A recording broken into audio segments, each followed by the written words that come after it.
also like weird, not like weird, but like I swear, like the majority of Grand Voyages have just been Dex and Int. Oh, dude, it's I don't know what they're thinking with that. Like it's just been Dex. Like the first one was Psy, and then the Baratio it was the worst. Like Baratio 3 was ints back pure to back Int. to back. Yeah, like I've been farming Int turtles just constantly now because I'm like, oh, I know when the time comes, I want to go clear it. Like I'm gonna need like just a crap ton of like leveled up Int units and such. Because like they all fun. require different class. Well, actually, 2 of them are slashers, right? Yeah, I think so. Yeah, so that makes it a little better. So like the investments kind of overlap, but then the other one needs like powerhouse, so it's a bit different. Yeah, 100%. It's just not fun. Like I don't know. Like I don't want to bash on it too much. Been there, done that. And of course, the rewards. That's the biggest issue, really. Like you're gonna make it that difficult. Let's go. Yep. Barrier pen tablets. Yes. Yeah, yes. Let's go. 5 of them too. That's a guaranteed one. Trying to figure out a level 5 team yesterday. Yep. It was bad. Don't even bother. I'm not. Yesterday I cleared Kuro. I wanted to like do my. I was so upset the whole time. I just wanted to punch my head against the wall. Like, oh yeah, Kuro is really annoying, but like there is a bit of flexibility with the Kuro one at least. But yeah, it's just an annoying fight. What is it? I used a really good stump team. What one was it? It was like the one that didn't have. Because, like, the biggest problem for me was not having any Ace Sabo friend captains that were, like, 120. Because that was, like, necessary for a few teams. But then he, like, released another team that didn't require that. And I used that, and it worked fine, which was really good. But then I started, like, okay, I'm on a roll now. I might as well go look at Baratia. And I'm like, yeah, no shot. I'll come back to this in a couple months' time. Yeah, that one is so shit. I'm not doing that. the Don Krieg one. I'm not doing none of that. The Sanji as well? Nah, thanks. I'm good. I'm alright. Yeah, it's so annoying. Grand Voyage. Favorite game mode. Favorite game mode and everyone's favorite podcast. What's going on, guys? Welcome back to episode 89, I believe, of the Good, Great, Perfect podcast. We are back. Usual suspects. You got Captain Poppy. You got Knight. You got Todd. You got Carissa in the background, aka a new Flame. You know. Flame is ill today. We're just having an abundance of illness in the crew as of late, which I think is, you know, pretty damning to say the least. And we are recording early, so I do want to show appreciation to my co-hosts for allowing us to record early, as I will be away during the normal recording time. You. Whoa! Whoa! All right, men came out swinging. Speak your truth. Go off. What do you got to say about me? Go on. All right, Stump. No, I'm joking. Whoa! Fuck that guy. He's in yapping anyway, so it's fine. You can't even get to him. But no, we're here today. We're just gonna do our usual off-episode type beat, chat about life, and you know whatever kind of pops up. Without further ado, gentlemen, I'll go do the usual stuff. Knight, how you going? What have you been up to? How's everything been doing? I am doing handy dandy with not a lot of handy. Yo! Oh my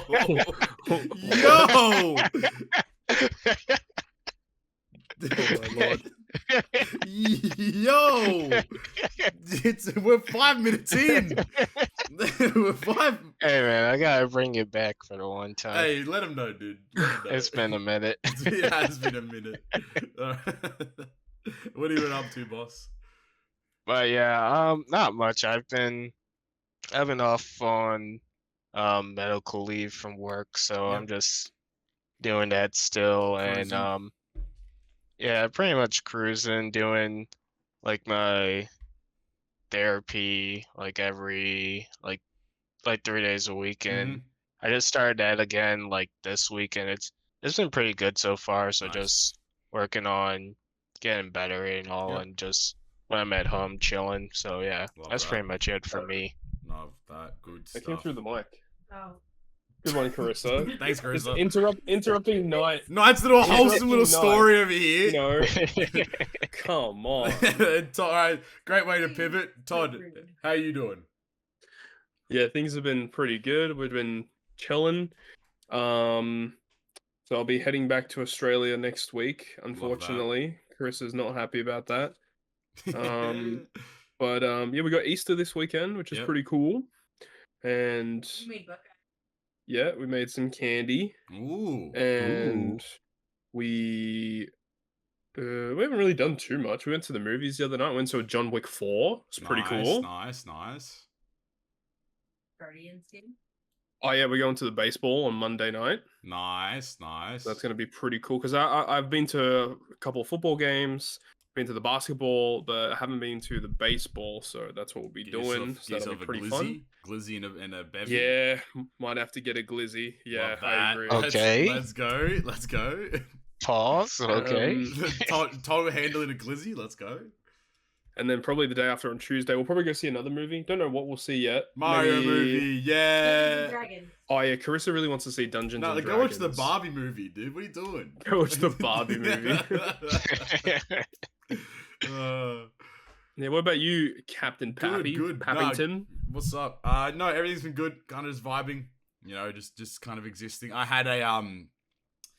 had a sleep test the other day, or not the other day. Nice. A couple weeks ago. Okay. I have a mild case, or a moderate case, I should say, of sleep apnea, which isn't too fun, but it's better than not, which is good. So my friend, thankfully, is a pharmacist, so he's been working pretty close with me. I'm on a sleep machine now, so I use that every night. And you know, I've had how long ago did you have that put in the machine? Couple weeks now, like a couple. Have you noticed anything different? Massive difference. Like it's actually ridiculous. Like, you know, I don't know if it's placebo or whatever it is, but like it's an uncanny difference. Like I used to wake up and my energy would deplete hella quickly. So basically, like my situation was that I was having 173 apnea events like per night. So an apnea event is essentially like my body's like, I'm just gonna stop breathing for like 20 seconds. Oh no. So like, you know, it's kind of crazy how your body can just choose to just like, you know what, I'm gonna die now. Like it's done, you know, like, which is kind of crazy. So that's what this whole point is. Like it's just a kind of like a mitigation strategy for that. But like, the difference is uncanny. Like a lot of the numbers, like, I don't really know what they mean exactly, but like a lot of the numbers have dropped significantly from like basic. Let's say like one of the numbers was like 17, like, you know, it was like an REI number. Now it's at 0.4, and like my apnea events went from 174 in one evening to like 4. So like it's a really big drop off, and I just feel way more energized throughout the day, and like it's a completely different perspective on things. But the overall plan is to not be on the machine for the rest of my life. That's the goal. So, how does that work? Does it like do you like train your body to like not need it eventually? So like essentially the way the machine's just like a pressure, like it's like pressurized air more or less, and like it helps you like breathe and stuff. But because I'm thankfully in like a moderate position in terms of my sleep apnea, and I've had really good results, as long as I kind of like keep up with it and use it like every night, and like then obviously there's the other factor of things like going to the gym, eating healthier, mental health, like, and like it's all encompassing.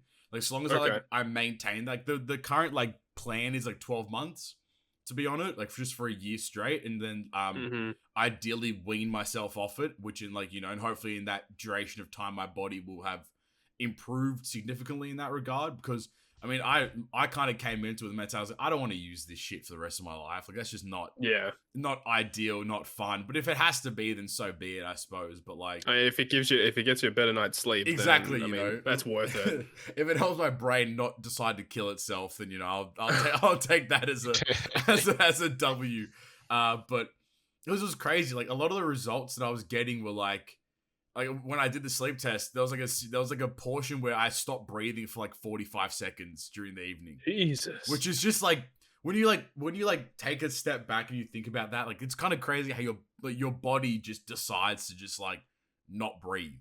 Like to not keep itself alive, which is kind of scary. It's like, you know, 45 seconds is a pretty long time to stop. That's what I'm saying, you know, and then eventually you're like, oh, you start. You got a sleep test done. Because then your body starts to overcompensate, and like then your heart starts working a lot faster. Yeah, like you can have a heart attack, and especially as someone who already has high blood pressure already, having my heart work more is just like the combination isn't too attractive per se. So, No. you know, like all in all, like lots of positive results regardless. So I can't really complain. I just have to wear a mask when I go to sleep. So I feel like, you know, I'm like locking into like a spaceship every time I My go. man turning into Darth Vader. You know, every time I go to bed.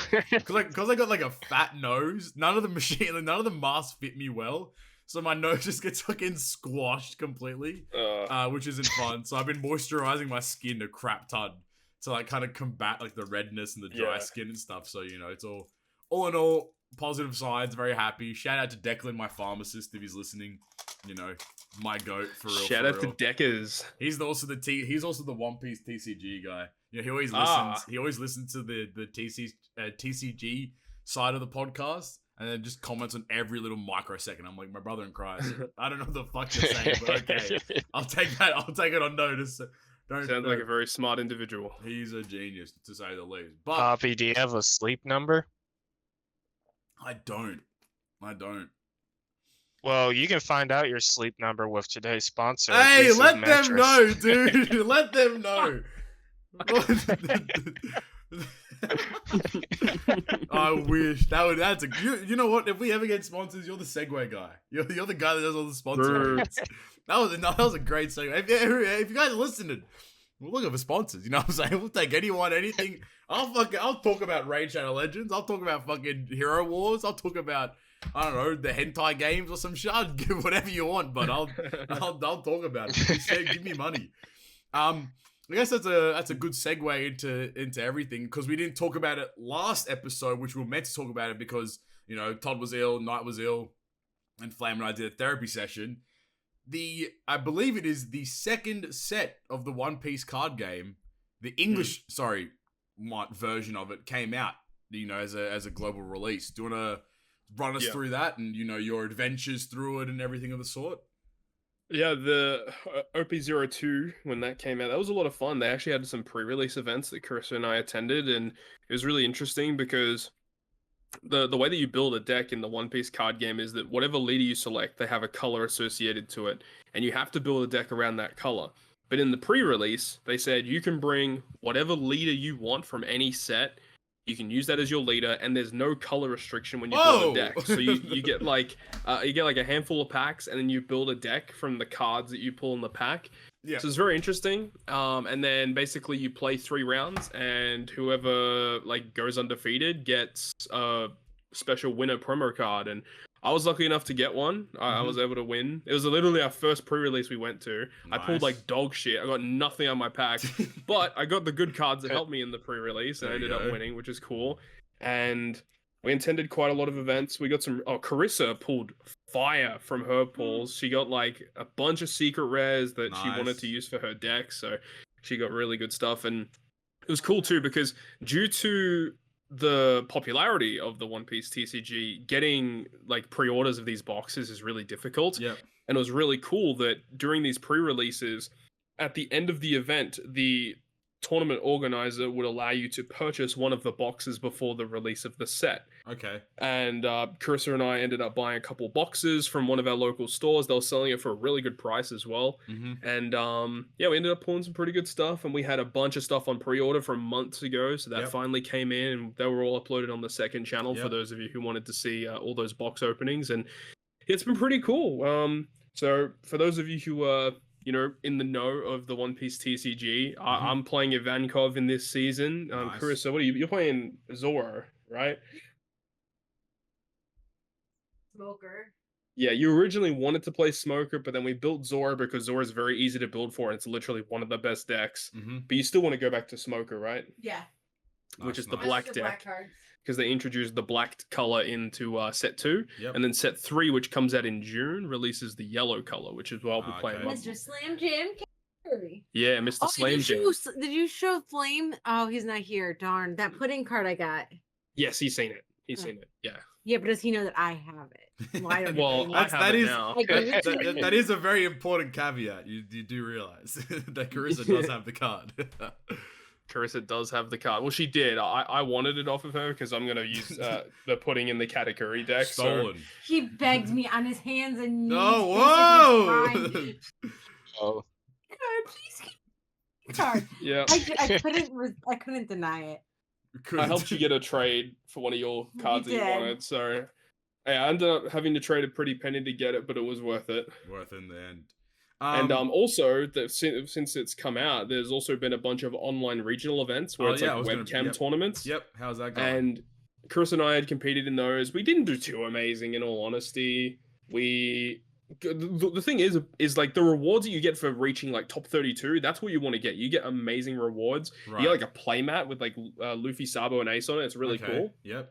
But just the participation rewards itself literally pay for the ticket in the event. It's so wild. You get like so many good prizes. So we're competing in a bunch of those, and those are slowly coming in. And yeah, it's been a lot of fun so far. How does that fare? Like, how do you find the webcam online tournament? Because I know that my friend, again, Declan, I think he competed in one, and they caught someone of cheating because they just had like somebody sat on like the opposite end of the room, I think it was. And they'll just tell, like, so you have like person A is playing and person B is telling person A like, oh, you know, play this and then do that kind of type thing, and they caught him cheating. It's like, how have you found the and obviously to Carissa as well, how have you guys found the online tournaments all in all? Online tournaments have been pretty fun. I haven't really found any suspicious things happening in my games. How about you? No, but I did hear that in one of the regionals, he was just saying there was the cheating, something. There was something that happened, and that was one that either we both played it or that I played it. And I can't remember. Yeah, I think it was the Australian one. No, it wasn't the Australian one. That's what Pappy was saying. Oh, there was another one. He has a friend that. It was another one in. It was either the PPG or what's the other one that we did? Not Top Cut. Was it Top Cut? Yeah, it was Top Cut, yeah. Because I think it was Top Cut on day one. Because I remember going back into the chat and everyone was asking about how it was resolved. But I don't know what happened. Oh. Well. But somebody was caught cheating. There you go. Why? Like, interesting. That's just cringe. I get why, because obviously like the prize cards and stuff are super valuable, and like you know, and like you want that kind of stuff, but like, come on, dog, it ain't that deep, man. How do you feel about the set as a whole? Like, how does it mesh with set one? Do you think it's a good flow on? Do you think there's like too many OP cards? Like, how do you feel overall in that regard? How do we feel about set two? How do we feel about the cards in set two? I feel like it's underwhelming. Red is too good. Yeah, I feel like it's underwhelming for the other colors. Oh, for sure. The fact that there are the red deck currently plays a vast majority of one cost cards. Like literally the whole red deck is one cost cards. Yeah, I don't know why they did it, but they released a bunch of these one cost cards that like all buff each other. Like I was like on play. Or like you can rest this card, and then any one cost character you have gets like 3,000 additional power. So they just run a bunch of these one cost characters that all buff each other, and you can just like attack for a lot of power. Yep.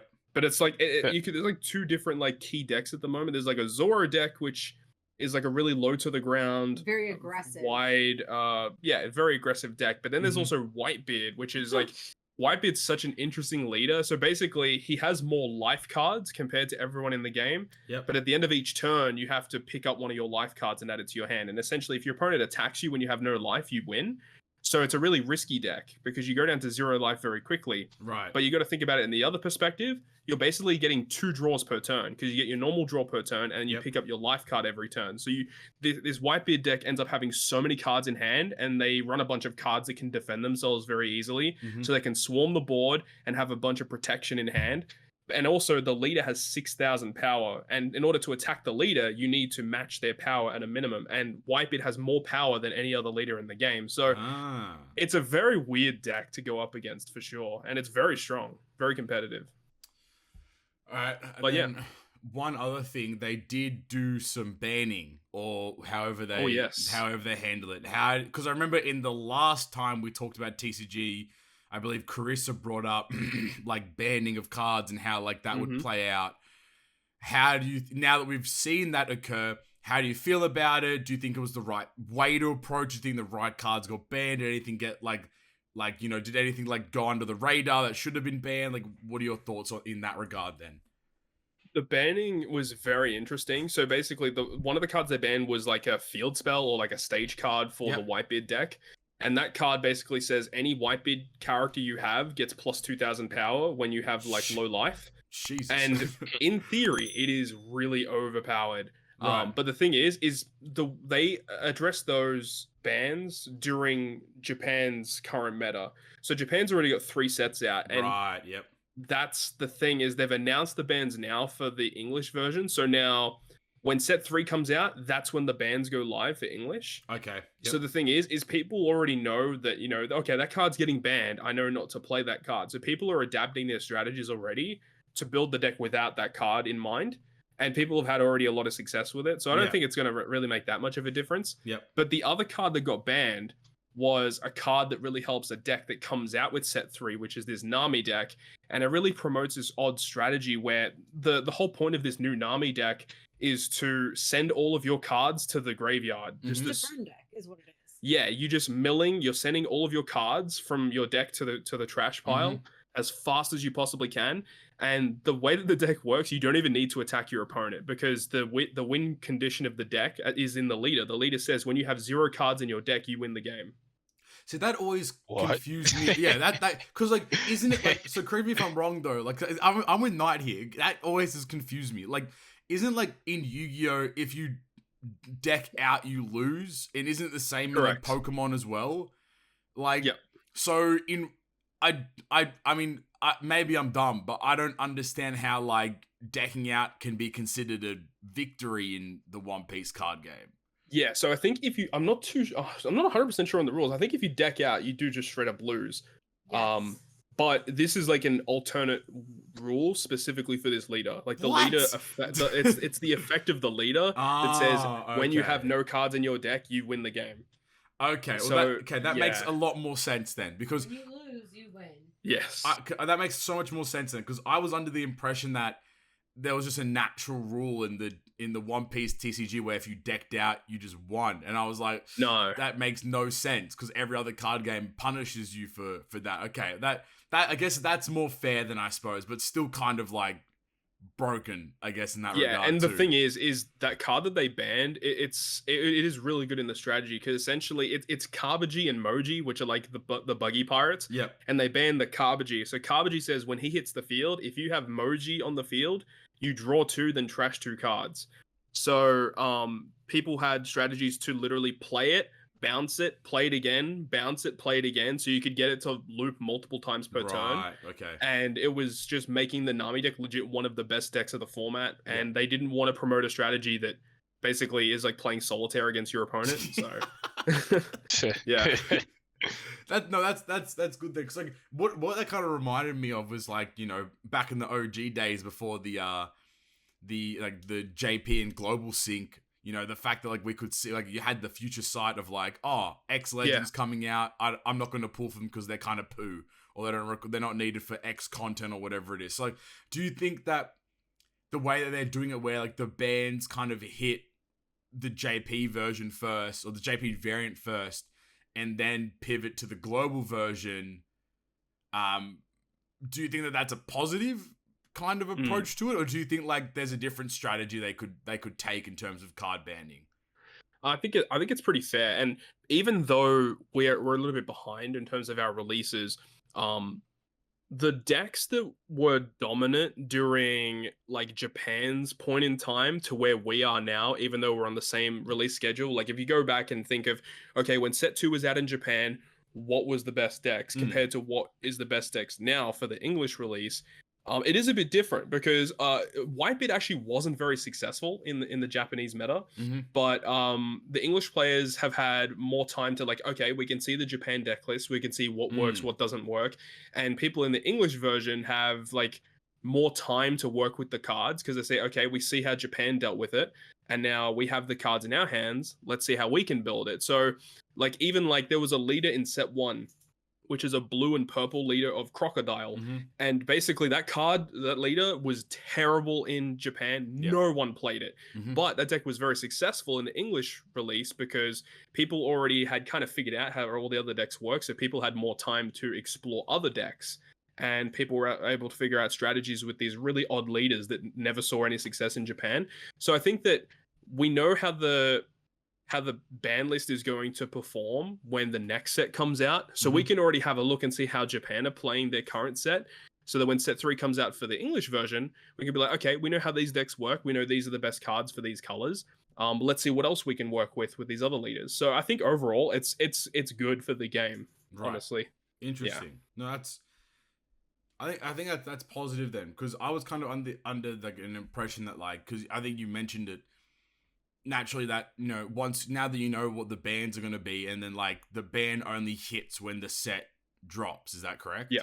Yeah. Like, in that capacity, then you'd be building without that kind of stuff in mind. So technically, it might give like the worldwide audience an advantage, because they maybe have more of like more time to like to tinker and stuff. But I guess, like, have they had like an actual international tournament yet? Like, no, I have not. Because I think that is on the cards though. That'll be interesting how they approach that. Like, are they going to approach it like? Because I think in Pokemon, it's because like Japan sets are naturally very far ahead of the Pokemon sets. They always like go back to what the global audience is up to, I believe. So, well, do you think that'll be the same for when the One Piece TCG does have an international tournament? Yeah, so they are going to have an international tournament. I believe they've already scheduled it for March 2024. So throughout the rest of this year and early next year, they're going to have like all the tournaments to see who's able to make it to the World Championship. Right. And I feel like there is a way for them to do it in such a way where both the English or the worldwide and the Japanese release can be kind of like at the same time, where like potentially make it so the worldwide release, they just get this set and then make it right before Japan's next set. So they can actually make it in such a way where they have both versions of the game at the same time frame.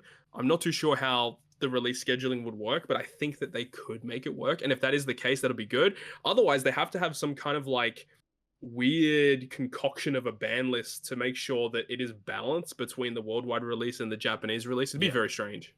Because I guess like it really wouldn't put anyone at a disadvantage, because the Japan audience would have the cards for a longer period of time and would be able to know what they're doing. But at the same time, those that are wanting to go to a international tournament are already heavily invested enough that they're like researching cards and looking up like locals and seeing what people won with and blah blah blah. So like they'll already have this. So everyone has the information at the same time. It's just you can't really play with them physically. But then again, like I think like again like when it was releasing, or like the Japanese version released, I think a lot of people had already translated a lot of the cards like for set 1.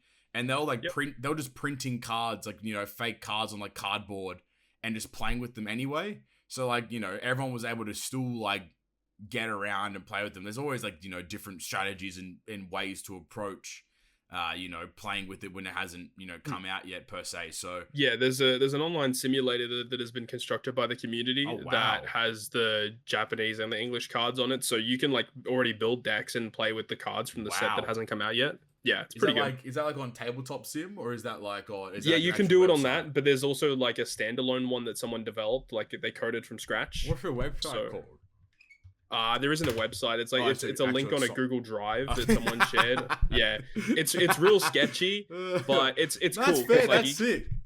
Yeah, I mean, you got to do what you got to do. So. And then he's also mining Bitcoin on your PC. That's great. I love that for you. No, I think that's cool. I guess like that kind of leads me into the final question. What do you think that at this point? Obviously, we'll come back. Maybe 2 questions actually. The other question is different. Second to last question. Do you think that the TCG at this point would make a Duel Links Master Duels kind of computer phone app variant of the game where you can just play it online and such? Or do you think it's not like there's not enough cards, or there's not enough like hype for it, or like do you think it would be a good idea in that regard? Like, do you think they'll make like an app for the One Piece TCG? Well, it's interesting that you bring that up, because the Dragon Ball Super card game recently had that. They released an online client where people can play digitally. Yeah. And for those who don't know, the Dragon Ball Super card game is developed by Bandai, the same company that develops the One Piece card game. And the launcher that launches the Dragon Ball Super card game digital client is like it brings up like a program kind of like battle.net, where it's like you can choose like what game you want to play and then you launch it from the launcher. So like the way that it's structured, it looks like they could add additional games to that. So they could do that. And I know that between the release of Dragon Ball and One Piece card game, there was also the Digimon card game. So that's likely going to get a client before One Piece. And due to the sheer popularity of the physical cards and the event participation that we've seen recently in the One Piece card game, I don't think their priorities would be set on building a digital client for the game just yet. Right. But I do think that there's avenues for that in the future. Because do you think like a digital client kind of, like, obviously like the money you're making from a card game ideally comes from the actual physical product, but naturally like an online client also brings about like a heavy revenue stream because it's way more accessible, and then obviously you can have the gacha element of it where you can craft cards and blah blah blah blah.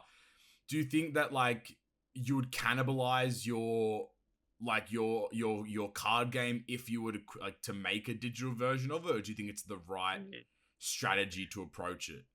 Yeah, it depends how they do it. If they do it in such a way where like every card's available and you can just play online whenever you want, then I think that's a bit different than making it a gacha aspect, because if it is like a gacha, then that really hurts the potential of the physical cards to be like the main way to play the game. I mean, I say that, but like, you know, Master Duel with Yu-Gi-Oh, as big as that is, like the physical tournaments of Yu-Gi-Oh are still insanely popular.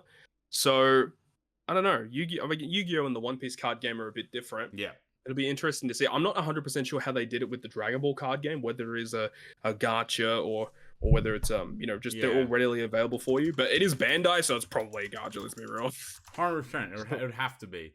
I'm trying to look at it now. Oh, there's a trailer here. I'm gonna oh, Dave, that's a bit loud. Yeah, it's pretty cool. It's pretty cool. It's the graphics on it look kind of wonky. It's kind of weird. Okay, they didn't say jack shit in this trailer, so I'll be honest with you, that didn't help. But well, if any of you guys in the comments have played the Dragon Ball Super digital client, let us know. Yeah. Because I think it'd be interesting. Because I think it'd be cool if they just made an online. Because I think Magic the Gathering has like an online client where I think you can just like. You can do the gacha side of it, but you can also just like play it online as well. I think that's how it works. I'm not 100% sure. Because I know you can draft online. You actually pay like $20 or whatever it is, however much it costs to draft, and you just get like online cards, and then you keep them and you can use them in other capacities as well. But I think it would be interesting if they made like a bespoke online client for the One Piece TCG, because of like people are hosting these like, you know, webcam tournaments and such. I think it'd be much cooler to just have an online, you know, an online variant, like an online client or whatever that you could. It would avoid a lot of the logistics that could really hamper a webcam event if you just had a client for it. I totally agree, but it's a lot of effort. I don't know if they'd do that. At least not right now. Not right now. So what are we? We're in like the second year of it. At the moment, like this year will be the second year, or we still still in the first year. We're approaching the first anniversary for the Japanese version. Yeah, Jesus, times it is wild. Time's just gone straight away, you know. So I think it's good. All right, last question. Set 3. What are you and Carissa looking forward to in set 3? I know you guys briefly mentioned at the start, but what are the two of you looking forward to in set 3? Any other cards, any other leaders, anything in particular you guys are going to maybe rebuild your decks around certain cards and such?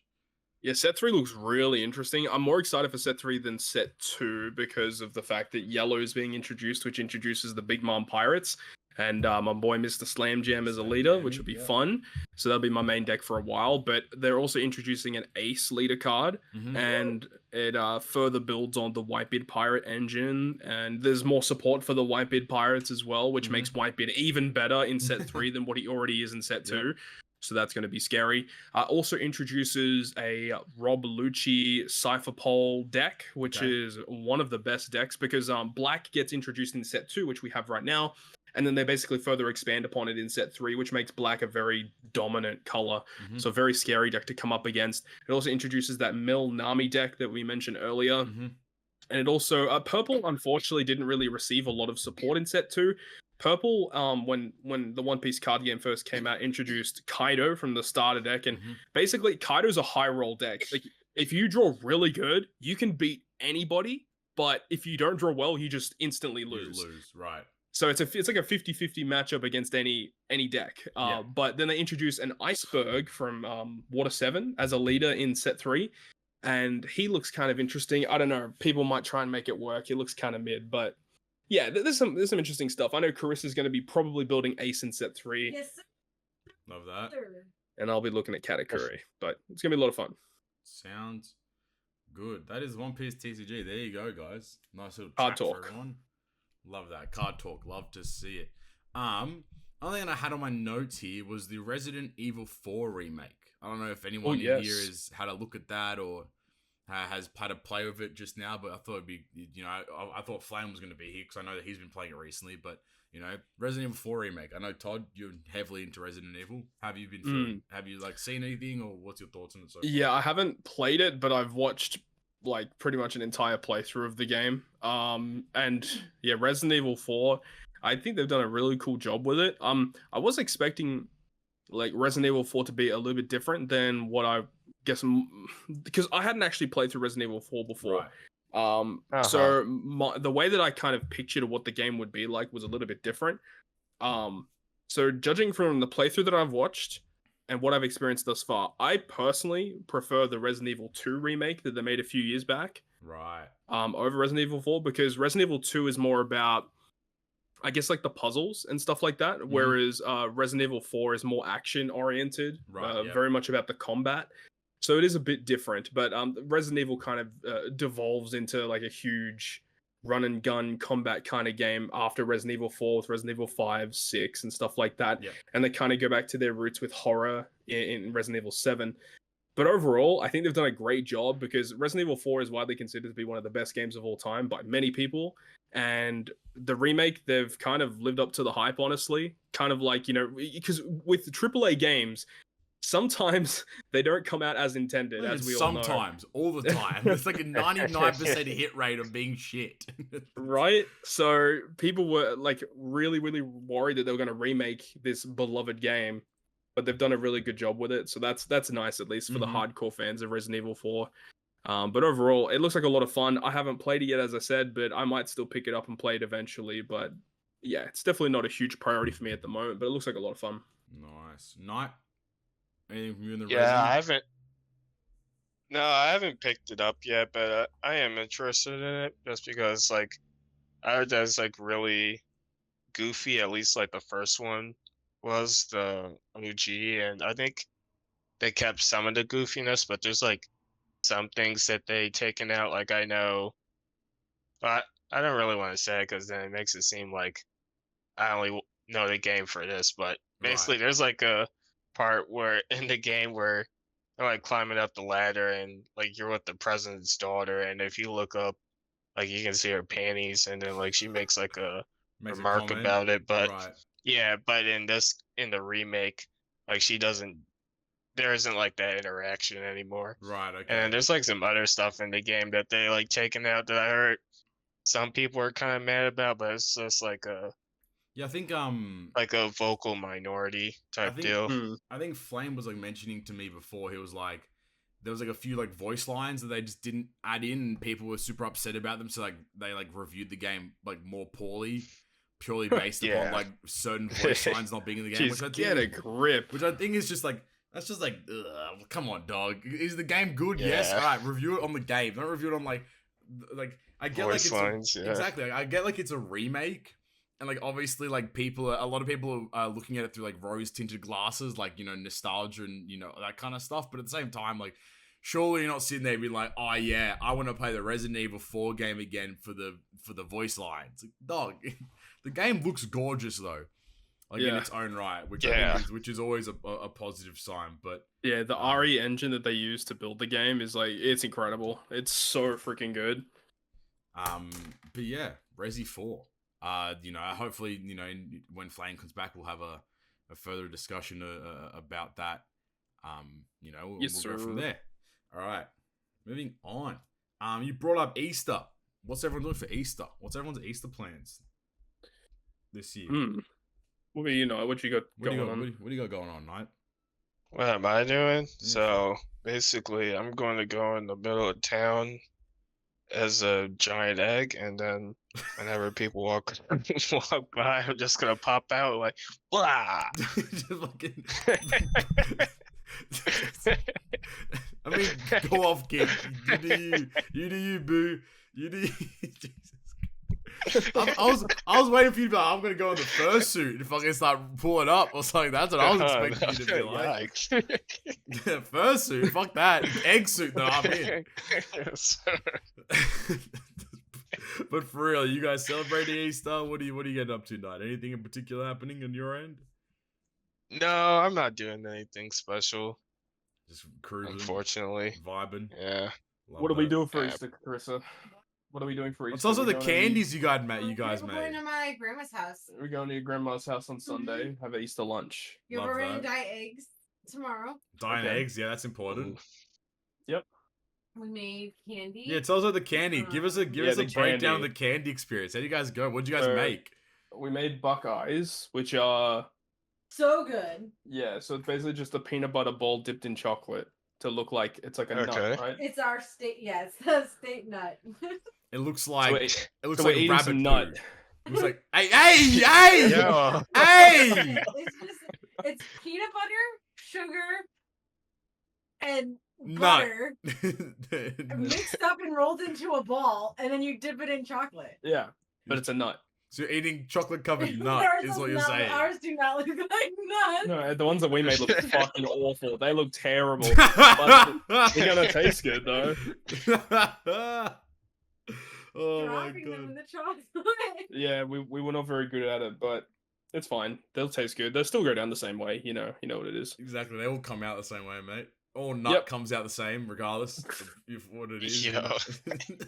What about you, Pappington? What you got going on this weekend? So as a weird guy, aka Greek Orthodox, that's kind of the religion that I am. So my Easter, like the week after, right? Yeah, my Easter's like it always changes. So my Easter's the next weekend, which is why we're going away. We have all the Arabs are getting together and doing like a fuck off lunch at somebody's house. There's like 100 people going. It's like gonna be fucked up. Then we have like a midnight mass, I believe, on the Saturday. So we'll go to midnight mass and do that. I don't want to go. I'm tired, man. I don't want to fucking be there at midnight, going to church and shit. God and all that. Yeah, come on, dog. No. So we're gonna be going to midnight mass on the Saturday, and then we're gonna have a massive lunch on the Sunday. Then come home and get back to the torturous ways of the life of work and such. But it should be good regardless. So I'm just looking forward to like indulging in a lot of food and drinking a lot of cranberry vodkas and getting just sitting down and like doing nothing for an entire weekend. It's like the best time. But the best part about the Easter long weekend is just it's 4 days off. I don't know if the same thing happens in the Americas, but we get a solid Good Friday, Saturday, Sunday, and Monday off from work. No, you don't get Good Friday off as a public holiday, right? No, you want to be working today. Yeah, but what about Monday? Do you get Monday off? No. Oh damn, Australia. That's crazy. I have a 4-day weekend, so like we get the Friday and the Monday off. I got a Friday and Monday off, and I still get paid. So like fucking life's good. That's crazy. Yeah, Australians don't like working. No, with no shot. I do nothing all day, so it's fine. We get so many we have so many more public holidays in the States. It is crazy. I think we have like 50. I think it's in Canberra and Melbourne's probably very similar. I think it's like 52 or something like that public holidays throughout the year, where it's like essentially just like days off. That's so like wild. Yeah. The Easter long, and then like the funny part is then the following weekend, not the following weekend, but the weekend after or something like that, it's like Anzac Day, which is the 25th. Oh yeah, April 25th. So we get the Tuesday off, which is kind of annoying. So a lot of people just take the Monday off as well, so they get another like 4-day weekend, which is just great. So like it's so there's like constant things up back up, one after the other. But it's good though. Like getting the Friday off, basically did nothing all day, and then today this, and then Sunday nothing, and then Monday nothing again. Then you only have a 4-day work week following into that, and then a week later you have another day off, and it's like the life. You know, can't even complain at all. You know, and I still get paid. So like, you know, something. What a time to be alive, bro. Still getting the bag. But no, I suppose it's a good time for Stump to actually head off then, because there's a lot of public holidays. Yeah, makes sense. What I'm saying, you know, so I think it's very, you know, very smart on his behalf then, you know, to get out of there. Yeah. You know, which is good. Honestly, like, you know, Easter will be fun though. I love Easter. Easter's Easter's a lot of fun. An easy time. Got good food, you know, just good vibes overall. You know, I always good costumes. Really yeah, you and your fucking egg suit. Oh, just kidding. Yeah, I suck, by the way. So, you know how you're not supposed to eat meat on Good Friday, or you're not supposed to eat red meat on Good Friday, or whatever the fuck. Yep. Yeah. So this morning, Chris said, "Oh, I'm really hungry. Let's go get some stuff from Dunkin' Donuts." Yep. And like we're in the line, and like just brain faded. I'm like, "Oh yeah, I'll get an egg, bacon, cheese bagel." And like I'm eating it, and I finished it. You're like, whoa. And I sat there and I looked at it. I'm like, wait a second, it's Good Friday. No. 8:00 in the morning, and I already fuck it up. You know, God looking down on you like, God damn, this. Meat today. Oh man, so yeah, I screwed it up. That's fine. It's red meat, you know. So you know, bacon, kind of like white meat. We let it slide, no stress. It's different kind of color. We let it live. We'll let it live. I'll give, you know, I'll talk to the big man up in the sky, and I'll get you a hall pass for this year. Don't stress about it. You know. Easy brosif. I'll have a chat with the God. You know what I'm saying? You know, we'll have a conversation about this kind of stuff. I mean, it's not the first time I've fucked it up. Absolutely not. People have fucked it up all the time. You know, it is what it is. My sister does the full like Lent fast. Yep. Where she like does like pure vegan for like the whole 40 days. Jesus. And I'm like, yeah, no shot. Like I'm doing that's any commitment. of that. My mum does like 3 days in the week. And then like that's still fair.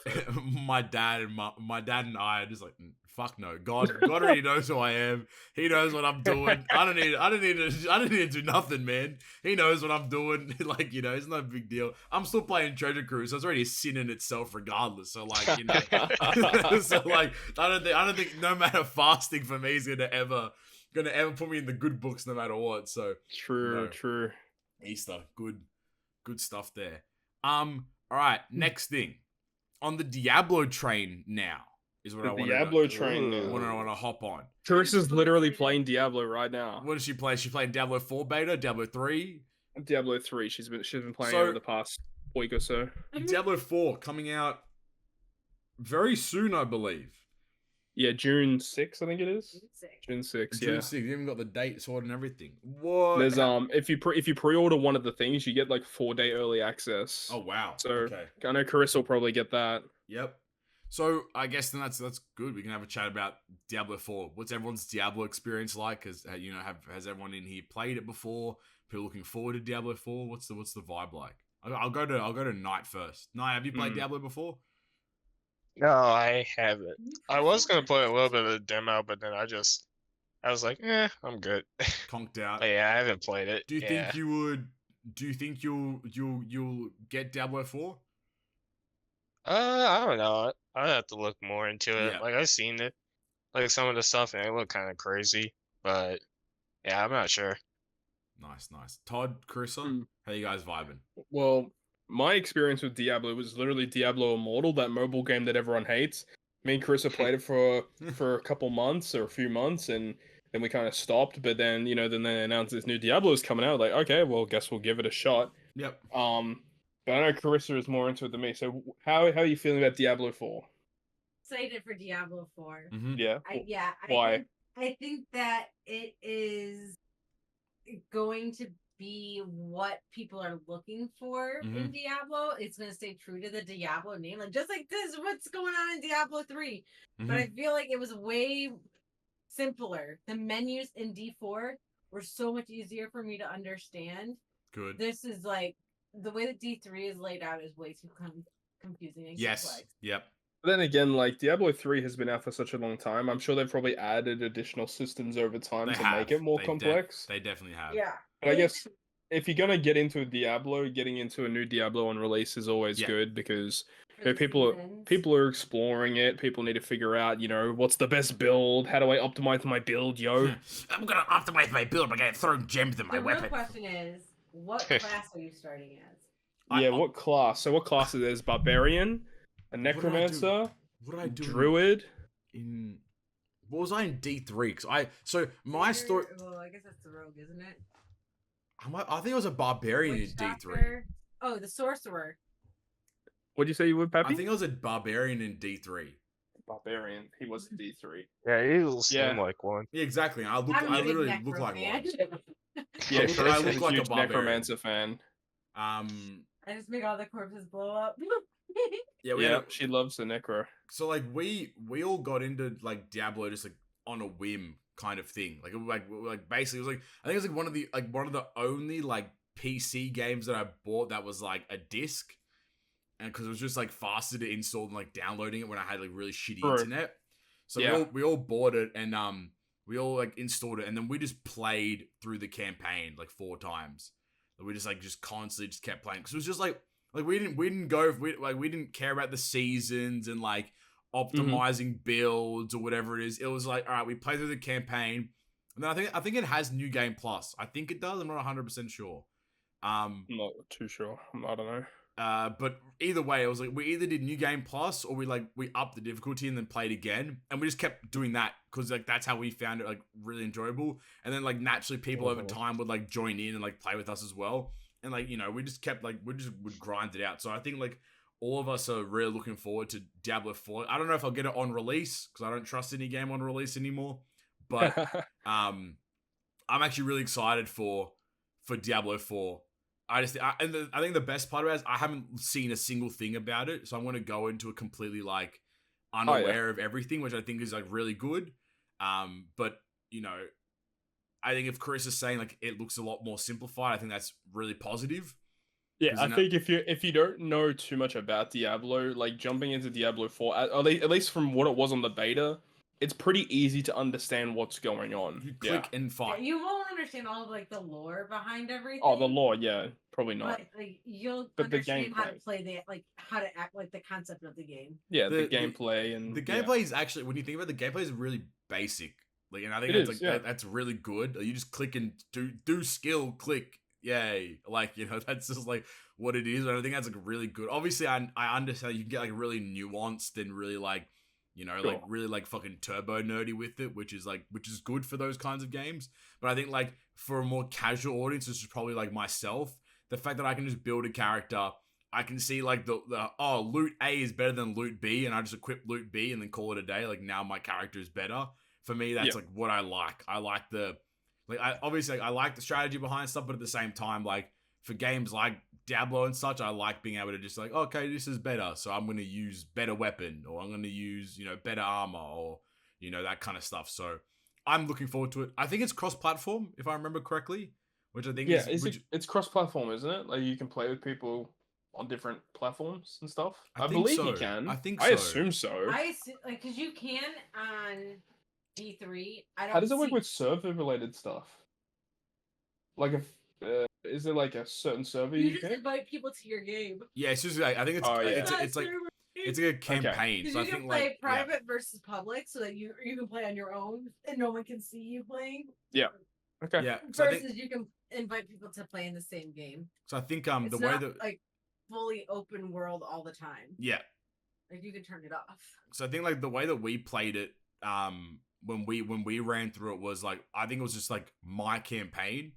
And I'll just invite my friends to my campaign of it, and then would like continue on in that regard. But then like if we jumped into like Knight's campaign or whatever, would start at whatever point he was up to in his campaign. So I think it's a really good way to approach it, in that regard, because then you could like have multiple runs of a campaign where people play like different characters, or if you want to try out different things. Because like if I remember, like it's not that long of a game as well, or at least D3 didn't feel like it was like a 100-hour grind. It was like it didn't feel like too long to like run through the entirety of the campaign, but I guess like we were kind of blitzing it, so maybe it's a bit different.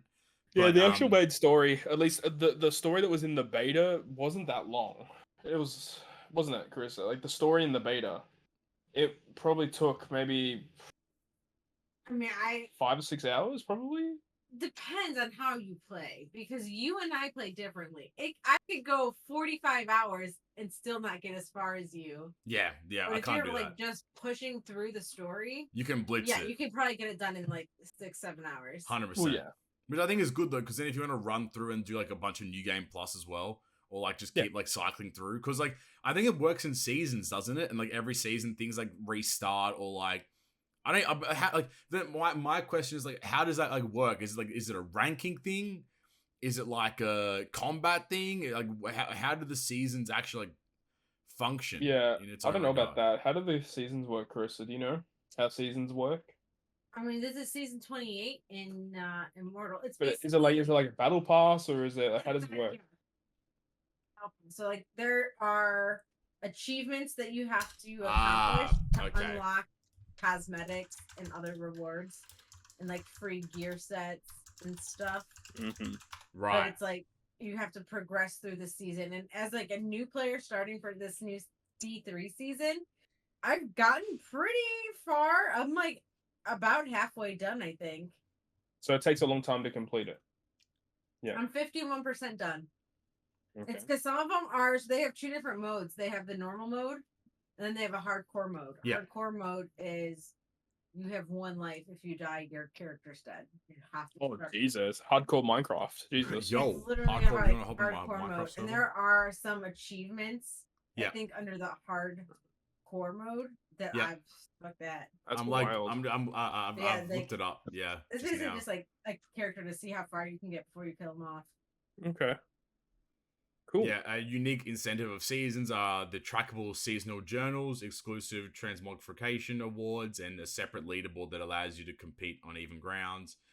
The great positive of seasons is reliving the initial progress and seeing a character grow in great strides. Seasons are separate, much like normal and hardcore game modes. It might seem intimidating, but okay, so it seems like it's a refresh every like couple months, and you just like replay, and then you get like Paragon levels, which I think are like an overarching like reward system as well. So like, I mean, it's pretty good if you want to like, at least like there's longevity. I mean, we're up to season 28 in Diablo 3, which is like, the game's been supported for a very long time. So if those people that like love it, like in that kind of regard, then like, I guess, you know, there's a lot of content coming, you know, with Diablo 4. So I'm really looking forward to it as a whole. Awesome. Yeah, it's gonna be pretty cool. So I know when it comes out, I'll probably like stream a bunch of it when it comes out. I think so. I think I will as well, 100%. Since you won't be here, I'll have an actual computer that I can stream on. Oh yeah, she's gonna steal, because I bought a computer while I was over here. And it's a little bit better than her laptop, so. Good. A little, dude. It's like 17 times better than exactly 17, precisely 17. We've run the teraflops. How many teraflops is it, Carissa? You know, that's the real technological question. Yeah, how many teraflops is it? 0. What? It doesn't. All right. 17 times 0 is 0. Yeah, 17 times 0. Have you not seen Todd's stream when he pulls on the fucking treasure cruise? Well, at 3x red rate times 0 is still 0. I'm fucking nerds. All right. Last 2. This one, the second last one might be a bit brief, so we'll just hit it. Legend of Zelda: Tears of the Kingdom coming out I had that relatively written down soon. as well. Any thoughts on it? Anybody potentially going to play it? Knight, are you in the realm of Loz? Tears of the Kingdom? I mean, I liked Zelda, but I didn't really like Breath of the Wild, and I didn't finish that game. Oh, really? Okay, yeah. Speak on that for a little bit, if you don't mind, because I think that's a very nuanced perspective. Because I think not everyone, I should say, sorry, but I think a majority of people that played Breath of the Wild really enjoyed it. Cause I'm in the same boat as you, actually. I didn't find it that fun. So speak on it. I want to know what your opinions are here. Yeah, I don't know. I just didn't really like it. Like when like comparing it to the game that came out before. I'm pretty sure like Skyward Sword came out before, and everyone hated that game. The game was tight. But, yeah, I actually liked Skyward Sword, and I don't know, going like to Breath of the Wild was weird because, you know, you start with these dog shit ass weapons like the stick and like that sword but you do like 4 hits with it and then it breaks and it's like, I have to find another stick. I hate that. It was so damn annoying. Yeah. So then there's that, and then you find other weapons that, all right, this one's stronger, but then it like breaks eventually. So it's like a whole bunch of like cycling of shit, which I get like some people might like that in like some aspects. I'll be like, all right, that's kind of cool, but it's just really like redundant for me. And I don't know, there's like, I think it's more just like it being a Switch game, like not that it didn't look like pretty or anything like that, but just like the fact that it was like on the Switch and not like something else, like sort of like turned me off from it because like at that point when I started playing that game, because I didn't get that game until kind of like in 2020 or 2021, something like that. So I've been playing like other games, and then when I got to Breath for a while, I was just like, it was kind of just a game, but I might I'm planning to eventually complete it, but right now I'm kind of like, but I'll still buy the new game, but not like immediately. I agree with you. I think like the exploration and the open world thing are like the best that we've seen like in a long time, if not like ever, right? Maybe Elden Ring is now the successor to that, I'd personally say. I think Elden Ring kind of like took the Breath of the Wild system and just perfected it, in my opinion. But well, Elden Ring is the best game ever made, so we move. I agree with that though. I haven't finished it. Like I've watched it and that's cool, but like I think Elden Ring is like the best game ever created now. Like it's just so clear. But yeah, I think the thing that turned me off the most is the weapon system. Like I get and I agree with you. I get the whole cycling of weapons and kind of getting the player to use different kinds of weapons and ammo and blah blah blah. But like. It just was a big turn off where you'd pull up and get this really cool like fire sword and you'd like swing like 3 times and it's damaged. Oh, it's broken. Goodbye. And you're like, oh shit. So like it just kind of felt a bit backwards. And I get like it's like, it's kind of like Breath of the Wild is meant to be like this more like archaic, like flashback in time type beat, but it just the durability system is one of the things I hate the most about it. And I will say another thing about Breath of the Wild that I didn't like was the hey, like you had to keep your character either warm or cold depending on your environment. I found that to be super annoying. That was annoying too. I get it, but like at the same time, it's like this isn't a survival game. Like I'm not. This isn't fucking Minecraft. Like I'm not trying to like stay alive, right? Like it's.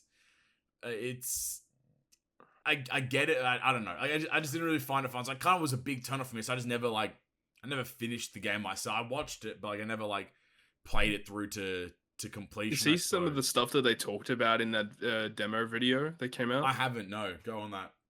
So like they introduced some new powers. Right. So there's like a new power now where you can fuse items together. Right. So if you get like a stick and you have a rock or a boulder, you can like fuse the boulder onto the stick. So you have a new weapon where normally the stick is a really trash weapon. Right. But if you fuse it with a boulder, it lasts way longer and it does more damage. Okay. So I guess that's kind of a way for them to mitigate the...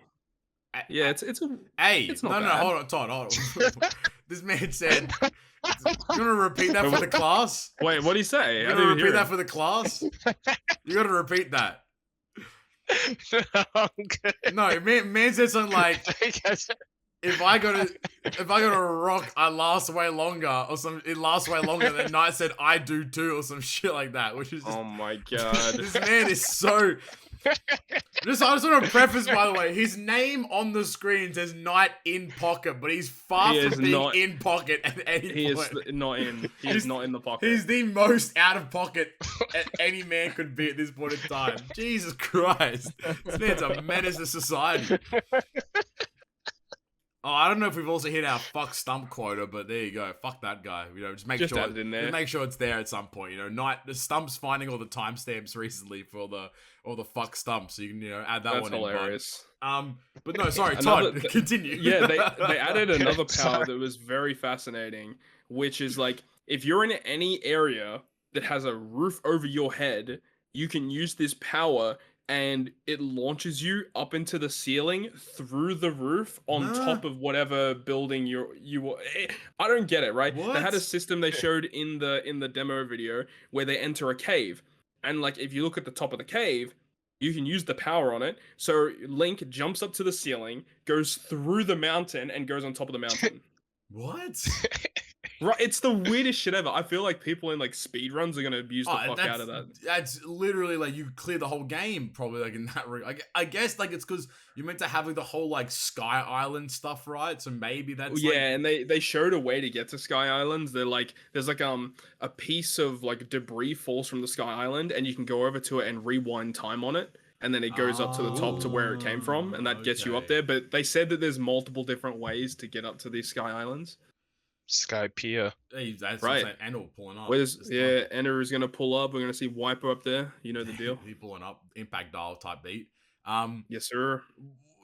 But is that it? Okay, so then I guess on that, do you think that's much of a selling point? Like, are you interested in picking up Tears of the Kingdom?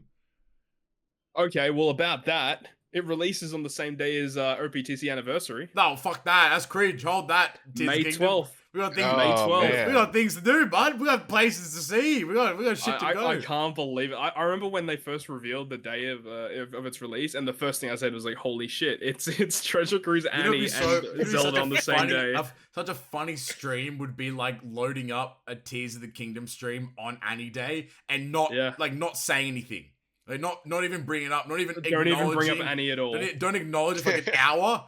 And then just like psych, and then fucking get right into it or whatever. Like, just that'd be so funny. But I guess aside from that, are you gonna pick it up? Are you gonna play through it? What are you guys' thoughts? I love Breath of the Wild. I'm not gonna 100% it, but I'm gonna play the hell out of Tears of the Kingdom. Yeah, for sure. I loved Breath of the Wild, and like. I didn't play too many Zelda games before Breath of the Wild, so I guess I didn't have the perspective of like the other Zelda games and how they compared. But you like Breath of the Wild too, didn't you, Carissa? I'm pretty sure I've made. So which one's your favorite?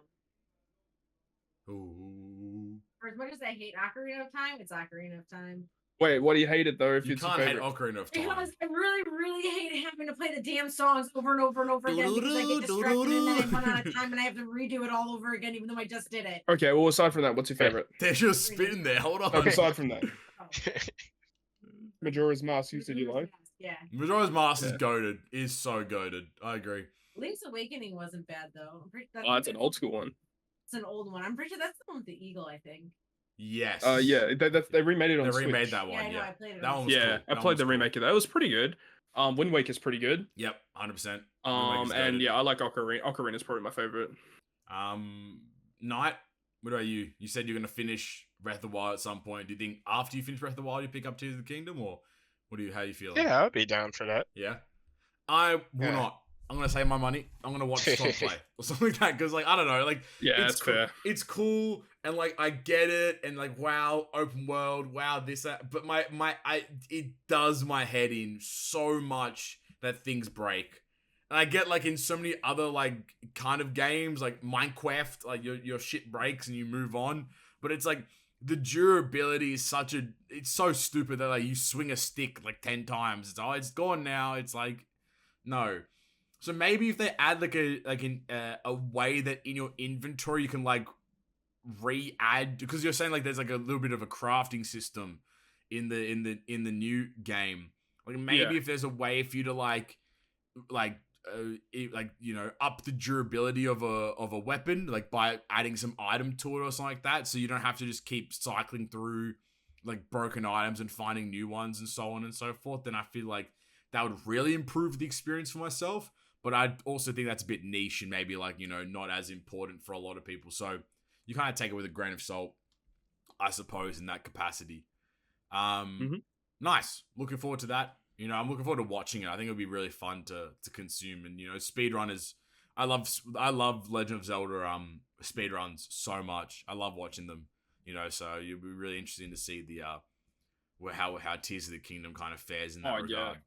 I love watching speedruns of like new games. Like I've already watched like a few speedruns of Resident Evil 4, and like it's just fascinating to see how like people can like optimize it and or like certain skips that make the game like you're basically breaking the game. Yep. And super fascinating. 100%. Last thing that I had on my card is I don't know if you guys have seen too much about this, but I read an article about it recently. Arc System Works, so the company that makes Guilty Gear, have been talking about potentially creating a One Piece fighting game. What do you guys think? That would go so hard. That would go so hard. So I guess first of all we should start. What is everyone's experience with fighting games in general? I suppose. I'm not the biggest fan of fighting games because I don't know. It just requires a lot of effort to like get really good at them. Yeah. And the online of some of the fighting games can be touch and go, to say the least. Yep. But like it's about like liking the IP of whatever the fighting game is and like attaching yourself to, you know, a character or a group of characters that you can continuously play as. But like I don't know, I've played Arc System Works Dragon Ball Fighters. It's a good game. It's a lot of fun, but I never really got super into it. But I mean, if they made a One Piece variant of that, I would totally give it a hardcore shot. Yeah. What about you, Knight? What's your experience with fighting games? Yeah, similarly, I like them, but I just don't go like the extra mile to like buy like what are they called, like the game pads and like do all of that shit. Yeah. My friend, he got one of those and he got really big into it when like Fighters came out. Yep. And like Tekken 7, so I played those two games. I played I pretty much played like a majority of the games, but I never got like really big into them. I would just play like against friends and like whoever would come over, but I never really like delved into online. But it's like something I'm down to play, but it's not something that I would like put a lot of time into, if you know what I mean. Yep. Yeah.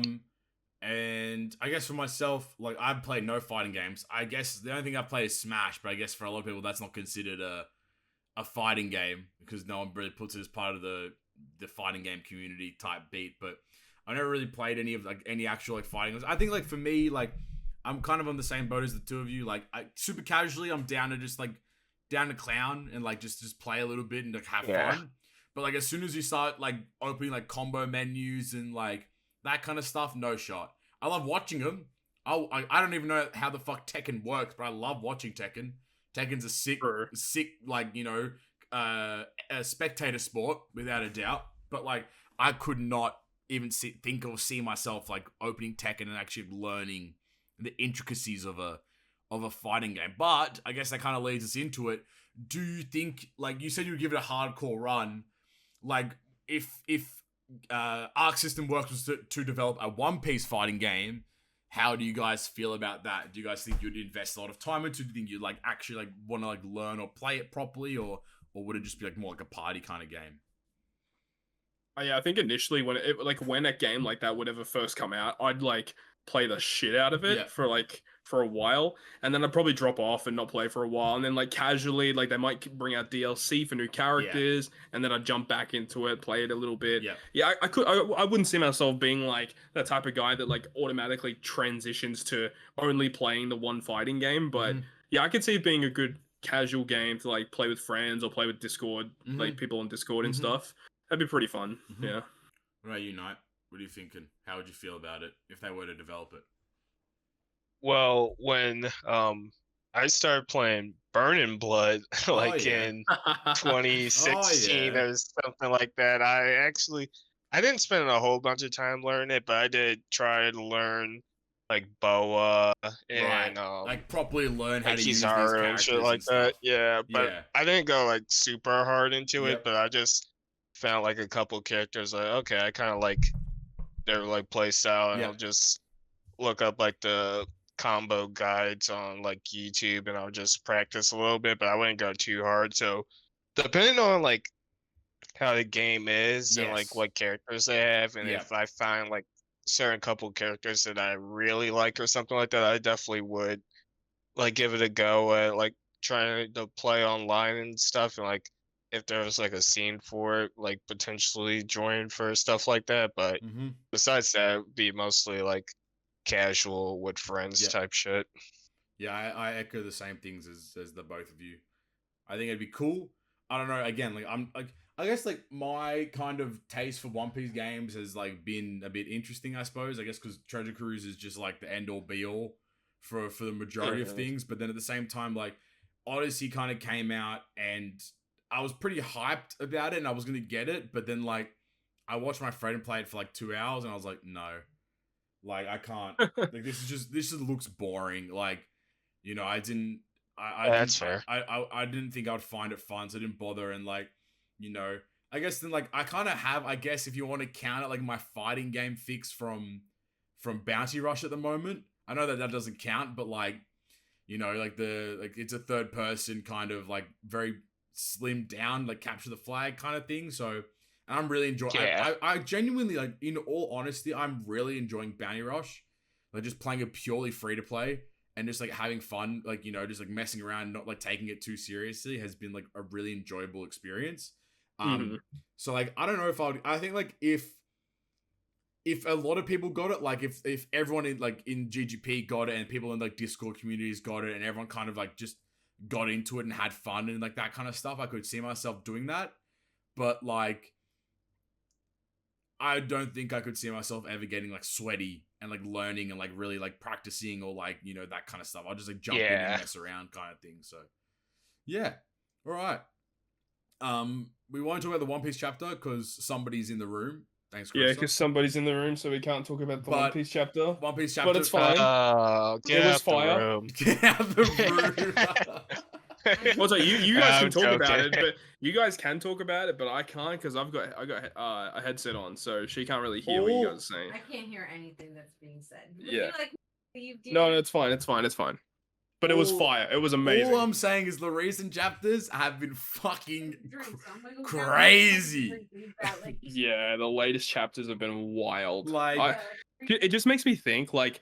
Treasure Cruise next year, whenever this fucked. stuff gets animated, we're gonna have to put banger after banger. Every Sugo is gonna be incredible, and the thing is, like, a lot of characters like coming back and like being reintroduced, and like just thinking about like, you know, like, oh, Oda is in his fucking bag right now. Like he is cooking every chapter. Like the last 2 chapters, oh my days, man. Dude, that chapter like the last chapter before the current one, I couldn't believe it. 1079 was Oda really said hold that. He really said hold that, dude. And it is like, oh man, I think might be one of my favorite chapters of all time. I would agree. And then the recent chapter, fucking Garp, holy fuck, holy shit, man, he's wild, dude. But no, I think Oda is fucking cooking this year. He is cooking this year. So like, you know, I couldn't be happier to be a One Piece fan. Facts, like, dude. You know, it's fucked up. Like, it's so fucked up that Oda is like, I just like, you know, all credit to the man, but how does someone remain so dedicated and consistent in their craft for so long? Like, it's uncanny how people are able to do that. And not only people are, you know, and the fact that he is able to be so consistently the best in his field at what he does for like almost 30 years is just like uncanny. Man's been cooking for all this time, and now he's finally serving the dish. That's what I'm. Hey! Let him know, man. Let them know, exactly dude. That is what's happening. Man has been whipping and chefing, and now he's on the fucking floor. You know, he's putting the garnishes. That's on what I'm saying. He's letting it rock, dude. Oh my lord, let him know. Like it's fucking crazy. To me, it's like I admire it from a perspective of like just like dedication and hard work. Like the fact that one man was dedicated to a single craft for his whole life, you know, and you know, and honestly, I couldn't be happier that he's able to reap the rewards of the success of like the IP that he's created. So like, you know, more power to it. And it's going to be making so much money even when he does finish as well. Exactly right. It's fucked. Like, you know, like he'll continue to be successful, and the generations of his family will just continue to reap the benefits of his hard work. I will say though that after the recent few chapters, it definitely feels like One Piece is like we're culminating to a point. We're getting there. It feels like it's finishing. The final saga really is happening, right? Because we're seeing shit that like, you know, like you would never have dreamed of seeing. Like 1079. Who would have thought? You know what I mean? Yeah, no one. No one, especially the same move.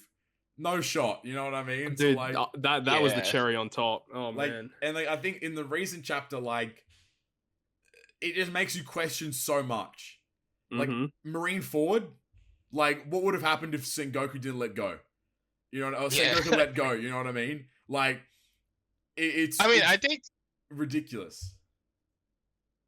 The only thing that's like weird about like Marine Ford and stuff like nowadays is just because I mean like there's always like hockey and One Piece and stuff, but like it was always like I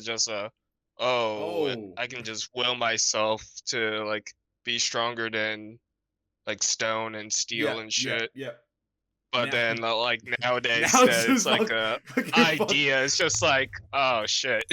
Which I guess like it makes you think a little bit though, like and obviously I guess the scaling and stuff is like the important factor of things. Yeah. So, but no, like well, I guess like for me personally, like what it makes me scared of is how fucking strong is Dragon. Like Dude, if Shanks can do that, and Garp can do that, and we've now and it kind of coincides with, you know, with Kaido being like, at the end of the day, Haki's the most important thing, you know, like how fucking strong is Dragon, you know, in comparison to these two Dons. Like it's, oh my days. I mean, if you just compare the lineage of who else we know in the series, exactly right.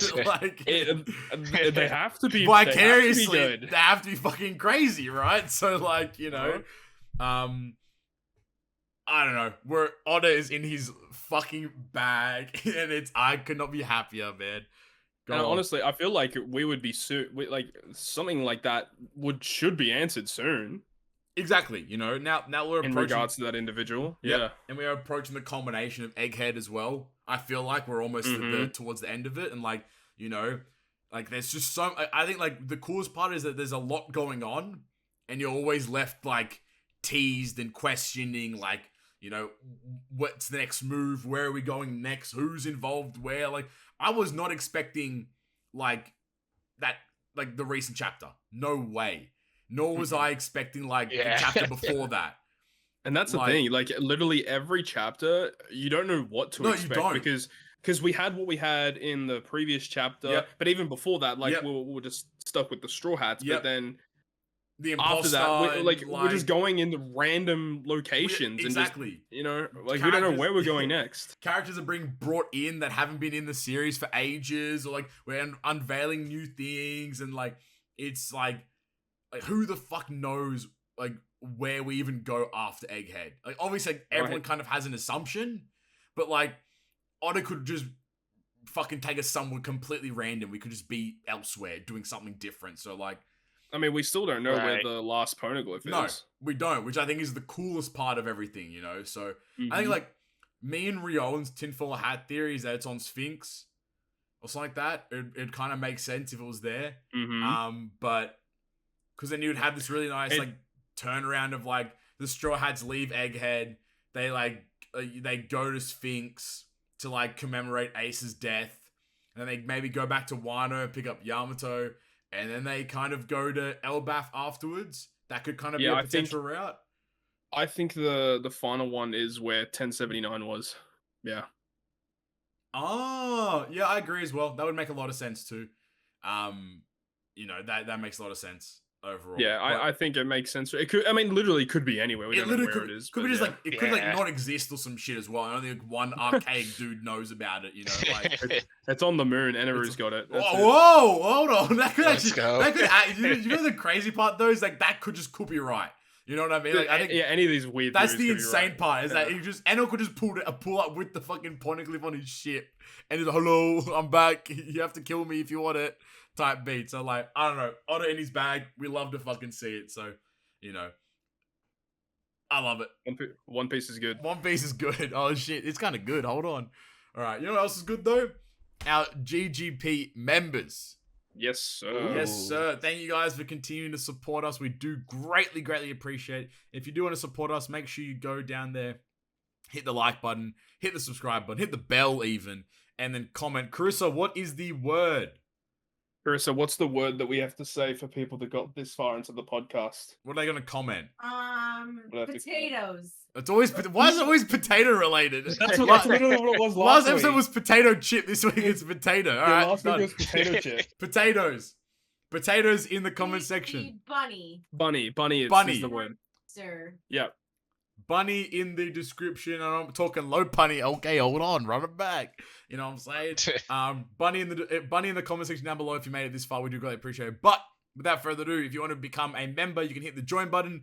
Plenty of different tiers, different levels of support. We do greatly appreciate it. Every member does get the podcast early, you know, so you guys can listen to it early before everyone else, which is a privilege nonetheless. But without further ado, we want to give a shout out to our 2 GGP producers of TheLordShiro and Alexander Wisniewski, our perfect members of Bryan, Kisa, McDermott, our great members of Cswins, Cody, MyDrunkenMoneky, and Kataki Bonji, and our 5 good members of Ryan O'Leary, aka Ryoiin, Stump, Red Halo, Dr. E Erection, and Wankerfella. Appreciate that, lads. So much, the homies. Thanks, guys. For that. We do greatly appreciate it. Without further ado, though, from everyone's favorite, from the show into the shoutouts into everyone's actual favorite section, it is the Q&A. The Q&A. Love to hear it. All right, as per usual, if you have any questions, send them through to us at GGP Podcast on Twitter or via our YouTube community tab. First question coming in from where Miller is speaking, or where Millie speaking. They say, who would be the 10th number of the Straw Hats not adding Luffy? So like the next crew member, I suppose. Oh, so like if you get out of Straw Hat, who would you add? Yeah, I think they're asking like, who's the 10th member, like the 10th, because I remember Luffy said way back, he's like, I'd like 10 crew members in, you know, overall. So who would be the 10th Straw Hat member? Technically, if you include Luffy, it's 10, right? Yeah. So if you Luffy, take that out, there's 9. Well, I think it makes the most sense to be Yamato, just from like a story perspective. I don't see anyone else joining that it would make a lot of sense. Vegapunk. Yo! Oh, maybe. Hold on. You never know. Or maybe Bonnie. I don't fucking know. Kuma. I don't know. But I think story-wise, Yamato makes the most sense right now. But you know, I don't know. Vivi also makes. I mean, Vivi's technically like an honorary member. If you like really want to get pedantic about it. I think on the like official One Piece YouTube channel, like on the banner, it's got like all the Straw Hats, but like for some reason Vivi is like on it. Like every time they bring up the Straw Hats officially, like Vivi's always like kind of attached in some way. Yep. So it does feel like Vivi kind of is like a Straw Hat, even though she doesn't travel with them. I think even on like on the Vivi card as well, like when they were releasing that, I think it actually had listed her as a Straw Hat as well, if I remember correctly. I mean, technically she was at one. I mean, she was traveling with them. I wouldn't say if she was actually a Straw Hat, but yeah. But I mean, even in the One Piece card game, the Straw Hat structure deck had Vivi and Karoo in it. Is she listed? She wasn't tagged as the Straw Hat. No. I was like, I know for a fact Carter's not. But she was in the deck. She was in the deck. Yeah. Yeah. She's a leader. And yeah, she gets a leader in set 4, which is cool. Oh shit! There you go.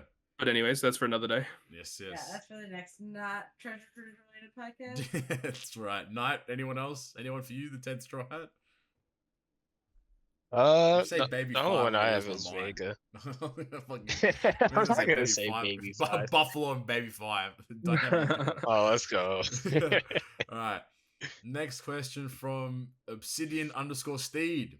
They ask, what's the perfect devil fruit you would give to Zoro, Sanji, Nami, Frankie, and Usopp? I think Oda actually had mentioned this at some point, what he would ideally give the remaining Straw Hats. I believe he did at some point.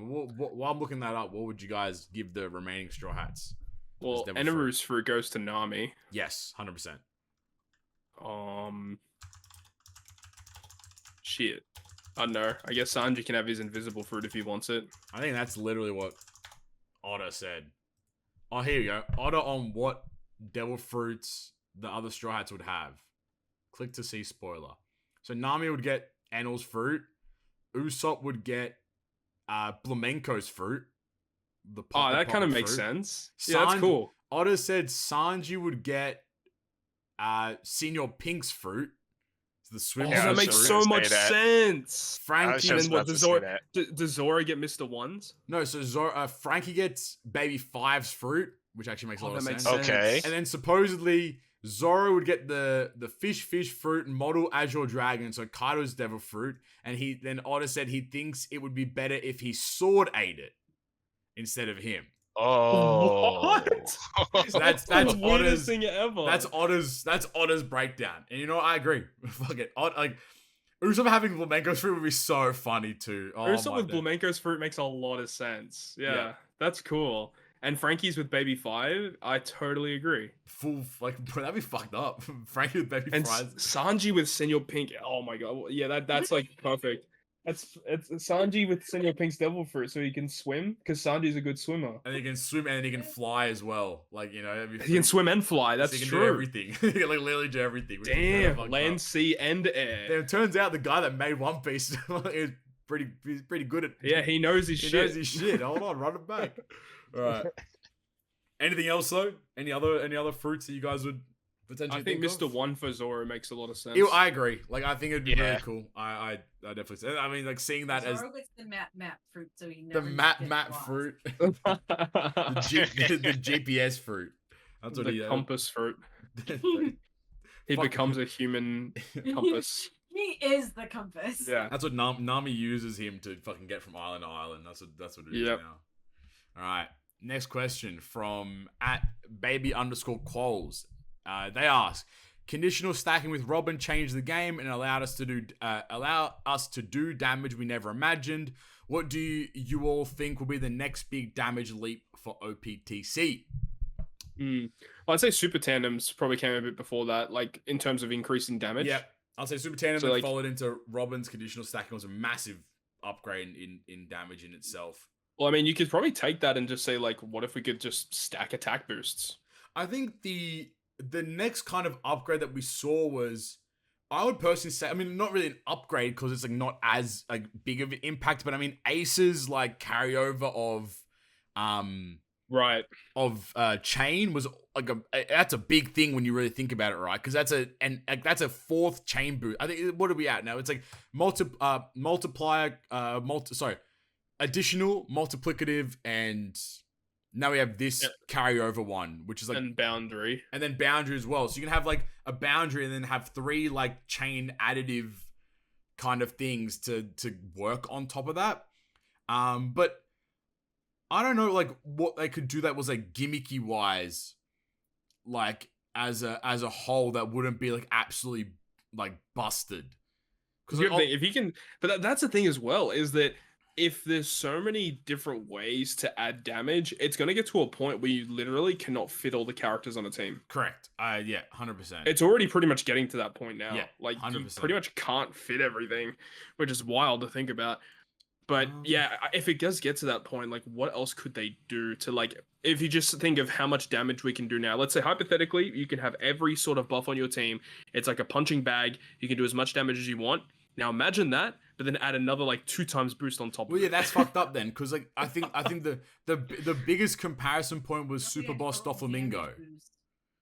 Total damage boost. Mm-hmm. What do you mean by that? Like a tap timing bonus, but it's a total damage. Like boost. a Straw Hat final tap. But for everyone. Oh my god. Jesus Christ. So it stacks with the chain multiplier each time you tap.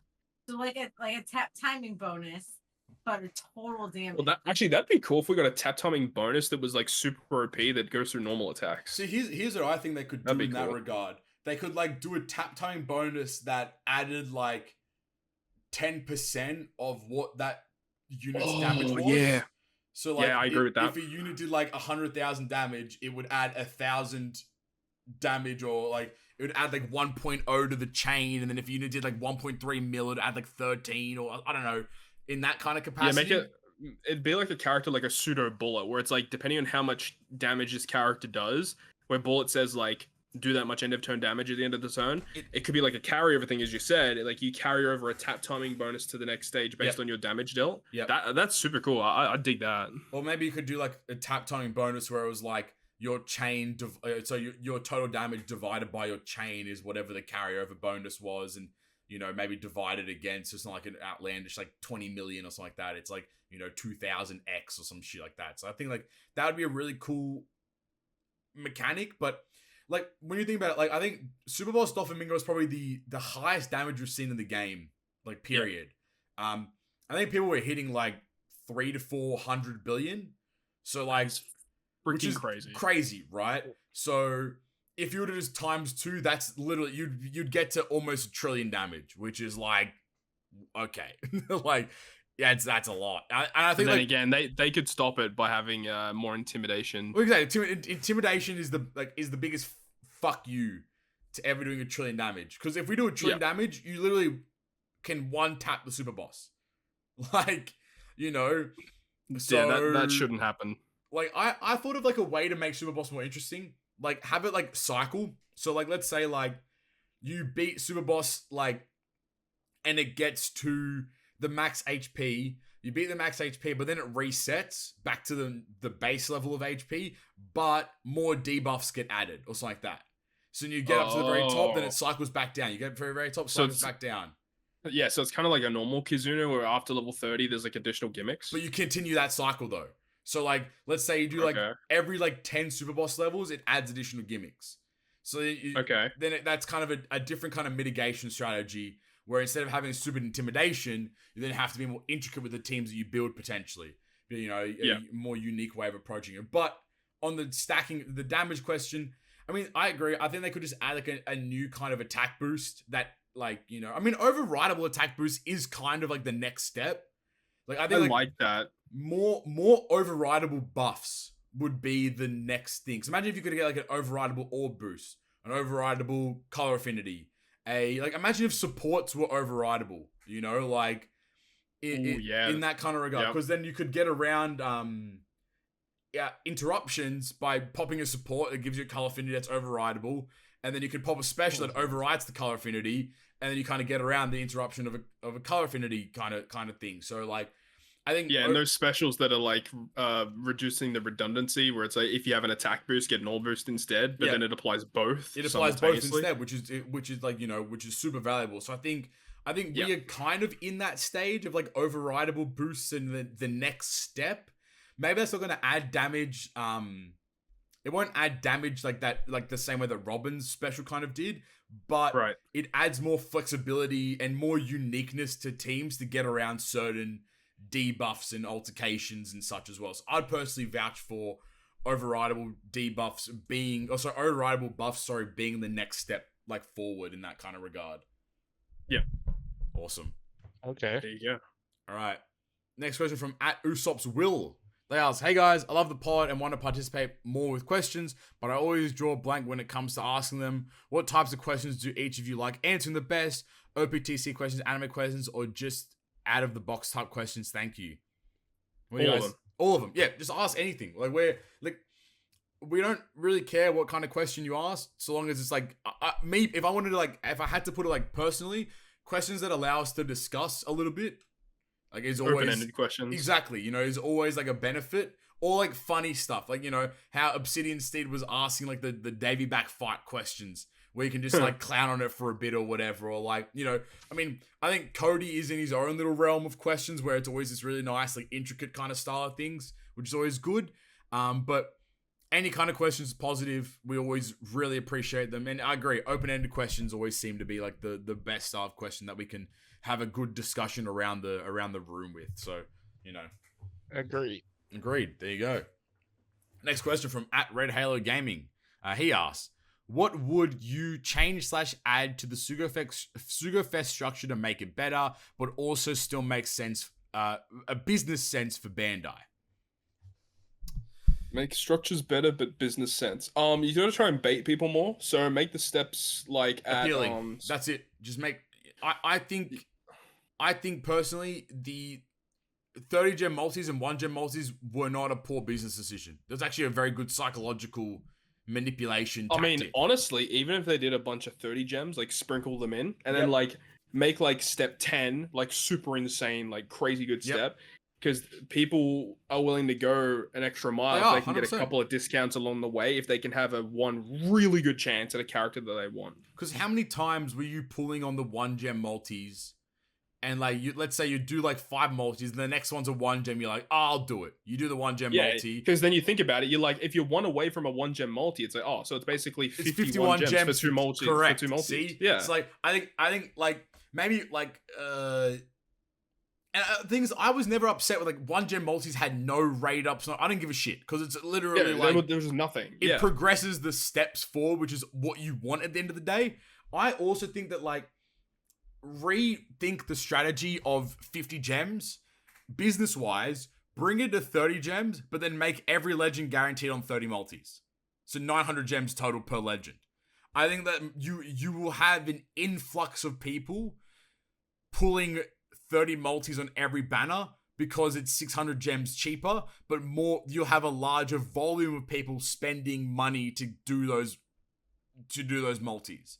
So it's really nice, balance of things. I've always thought that could be a really interesting approach and probably like resolve a lot of issues. Because think about it, how often would you probably go to the 30th multi if it was 900 gems for a guaranteed character? Like, yeah, it's a lot better. Especially an anniversary, you pretty comfortably just pop 900 per legend, like without it. Yeah, I'll play devil's advocate though. Yeah. With this one, is that financially the game's doing fine and they don't need to do that. That's so literally that is unfortunate. Yeah, that's so I agree. Unfortunate. Like that annoyingly resolves any question about that kind of stuff, because like if we're talking business sense, it would makes less sense for them to change anything right now. So yeah, they make less money. Exactly, you make less money. Like if they I think that the first step forward would be improving the steps themselves, so people are more enticed to do more multis per banner. That would be the best case strategy. And then introducing cheaper, like I think even like I still think like, because I think again, to reference Banner Rush, because I've been playing it, sometimes they'll have step up banners where it's like 20, 30, 40, 50 gems or whatever, or 10, 20, 30, 40, 50 for the first multis, and then it kind of does whatever. I think even in that capacity, you could find, like, imagine if like your first multi was 10 gems and it was nothing on it, then 20, then 30 was guaranteed rate boosted or red, then 40 was guaranteed rate boosted red, then the 5th multi was 50 gems, but it was like a guaranteed legend or whatever. So your first 5 multis costed you what, like 100 gems, but you got 5 multis into the banner. Then you could at least progress a little faster and make the first 3 multis like really poo, and then 4th and 5th one be like okay, and then you kind of get into the regular kind of banner structure. So like I think it's it really comes down to, they won't change anything with the value of gems and like how much multis cost, but the way to improve it and have people pull more would be improving the actual steps themselves. Well, here's something else as well. Mm-hmm. What if you took a page from Dokkan where they have no step ups, except it's like during big banners, 3 multis get 1 free? I want that. I think that's the best. But like you got to think, right? There's no guaranteed step, so you could do literally 40 multis and not get the unit that you want. But it's 3 get 1 free. I don't think it's that, because like you can do a lot then. Because how many stones does it cost to do a multi when you're on those? It's still big 50. Banners? Okay, so it's 150. Well, gems I think for like the first rotation is like it's like 30 40 50 or 30 30 50 or something, but then afterwards it's still 50. I don't think I'd be opposed to that, but I think also though on the big celebrations, right? They give out the tickets though to do more pools. Yeah, they do have the tickets. That's true. Like I feel like if Treasure Cruise followed in that regard, I don't know if it would be the worst thing in the world, but like if they did that where there was no steps, but there was still like, it was like if they still did like limited amount of legends on the banner, like 30 legends or 20 legends, and then had no guaranteed steps or whatever. Because I feel like you could do that, but then guarantee the legend at 30 multis still, but have no steps in between. So there was still like an end point, and be like, if you do 30 multis, you will get the new legend, but multis 1 to 29, there's nothing in between them. I don't know if that would actually be that bad or that good. Like, I don't know. Like, at the end of the day, like, the rate boosted legend steps are still kind of boring, but they're also, like, not that bad when you really, really think about it. They're not the worst thing in the world. They're still, like, okay. It's just that the rate boosted stuff is usually really bad, and the legends generally are usually really poor. So, like, that's always, like, the deterring factor of things. So you kind of take it as it goes. But I think that could also be a really interesting strategy in its own regard. Otherwise, I don't think there's anything else they could really do that would make business sense, I suppose. Mm-hmm. There you go. There it is. There you go. Easy. All right, next question from @Nagash9322. They ask, if OPTC didn't exist, what game would you like to focus your content? None of us would be talking right now. Correct. We wouldn't even be friends. We wouldn't even know each other existed. So who the fuck is this guy? Who the fuck is that guy? Well, that's the fair. I mean, I guess okay. If OPTC existed like today, like sorry, like it just magically disappeared right now. Yeah. What would you pivot to? What would you like? Kind of like what would be your plan of attack? I suppose. I'd probably just do. I'd probably find another gacha to play, to be honest. Another gacha? Because gachas have pretty good communities and stuff, so... Yeah. Do you think... I'm not too sure what I would go into. Would you put TCG on the main channel and just try to, like, push TCG heavy? Yeah, I would probably, start doing that as well. Do a little bit of variety stuff, check out a bunch of different things, but I think I would like to probably settle on probably another gacha just because of they're like constantly being updated, so there's always content to be made. Yeah. And the community aspect is obviously really good, but it's just about picking the right game, really. It's tough though these days because like so many gachas come out. Right, exactly. Like, a lot of them don't like feel like they have the longevity, and I guess because like we're in such a consumer market where like things come and go very quickly. So you just play like we're all playing Tower of Fantasy, then the next week we're all not playing it anymore. Then you're all playing. Yeah, that game went downhill real quick. Exactly, and like I was thinking like, oh, Tower of Fantasy might actually be a really sick game to play for like the long term, but then in reality, just like it just wasn't. I honestly think like you've probably tried Bounty Rush in the past, Todd, but like genuinely speaking, like Bounty Rush is really good. Like, it's really good, like, and the last time I played it would have been like 2 years ago. And like, it's really improved a lot. Like, the systems are really good. Like, naturally, there's like really easy content because it's literally just like a capture the flag game. So you just like load it and forget it and just play. So I think that there's a lot there for it. So I think like, keep that in the back of your mind, I suppose. I'm still waiting for a global release of Fighting Path. Oh, keep dreaming, lad. Yeah, I was just about to ask about that. Like, what happened to that game? That game's still popping. It's still going well. I watched they're releasing a Zorro, and the trailer was fucking crazy for this unit. Wow. And they released a lore recently as well. Yeah. Yep. And I'm coming. Let's go. Pause. And like the game is still fucking going really well, but like a lot of Chinese One Piece games never get converted ever. Yeah. So, but if Fighting Path ever did get a global variant, I'd be in 100%. I'd play the shit out of that. Like that game was actually sick as fuck. So like I think it'd be tough. It'd be tough to pivot to something else, because you've invested like almost 8-9 years of your life to like one particular thing. Like you're just heavily invested in it. So we'll see. I think we'll just keep doing the podcast, but just doing this kind of stuff. We'll just chat about just a regular ass podcast. It wouldn't be like GG. It wouldn't be OPTC at all. Just be a podcast. We'll be talking about modern women and red pill. Let them know, dude. About time someone brought it up in this podcast. That's what I'm saying, dude. Top G in that, the vibes, man. Top Yoshi in that, Hey, hold on. Pause on that. Pause. We're off Top and Yoshi. That's all I'm saying. Bro, that dude Stump is gonna raid the Bandai HQ. That's why he went to Japan. That's what I'm saying, bro. He's pulling up. If he doesn't actually go to the Bandai headquarters, take a photo outside, I'll be very upset. He has to do that when he's in Tokyo again. So I'll remind him. I'll send him a message. Hey, make sure you do that. Also, fuck Stump again, by the way. That guy sucks. Yeah, fuck you, dude. All right.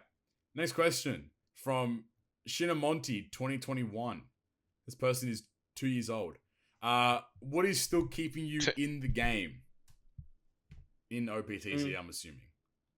I like One Piece. I like money. I'm getting paid. That's good. That's great. It's I'm my a big job. One Piece fan, and well, I just really I still enjoy the game despite obvious flaws, to be honest. I agree. Me too. But yeah, the community aspect is still really good. Obviously we know a lot of people in the community, and whenever big events come out, it's always fun to talk about it, and that's the easiest answers. Like One Piece, very very pog. One Piece Treasure Cruise, kind of cringe. Put them together, yeah, it's all right. So and obviously, like when you know what's happening in terms of the series, and you're like, oh, I can't wait for this to come out. I wonder how they're gonna do that. Exactly right. Literally, what we were just talking about during the chapter little like conversation there. Like the next year of Treasure Cruise is just insane. Like the amount of cool characters that will come out is just. I mean, even like in the next like 6 months, the next 3 months, even maybe the characters that will be coming out will be uncanny. So like. That also is a big factor in, me enjoying the game itself is, loving One Piece in its own regard. So, easy. All right, next question from @BearPaw3175. They ask, which One Piece manga canon character who has not received a unit would you most like to receive one? He asked multiple questions. That's the first one. Manga canon character who has not received a unit would you most like to receive one? I mean, most important ones do have a unit now. I'm pretty sure. I mean, I can't think. Shirahoshi's mom, Otohime. Oh yeah, she doesn't have it. She doesn't have a unit. Oh yeah.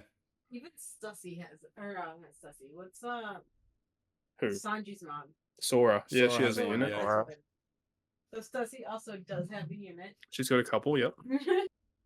That's like that's a really good find. Otohime not having units actually a really good find. That's crazy. Otohime would be a good support unit, I'd assume. Great support unit for like for all those Shirahoshis that we. I mean, even literally the celestial dragon that Otohime saved from Fishman Island has a unit as a treasure map rare recruit. Yeah.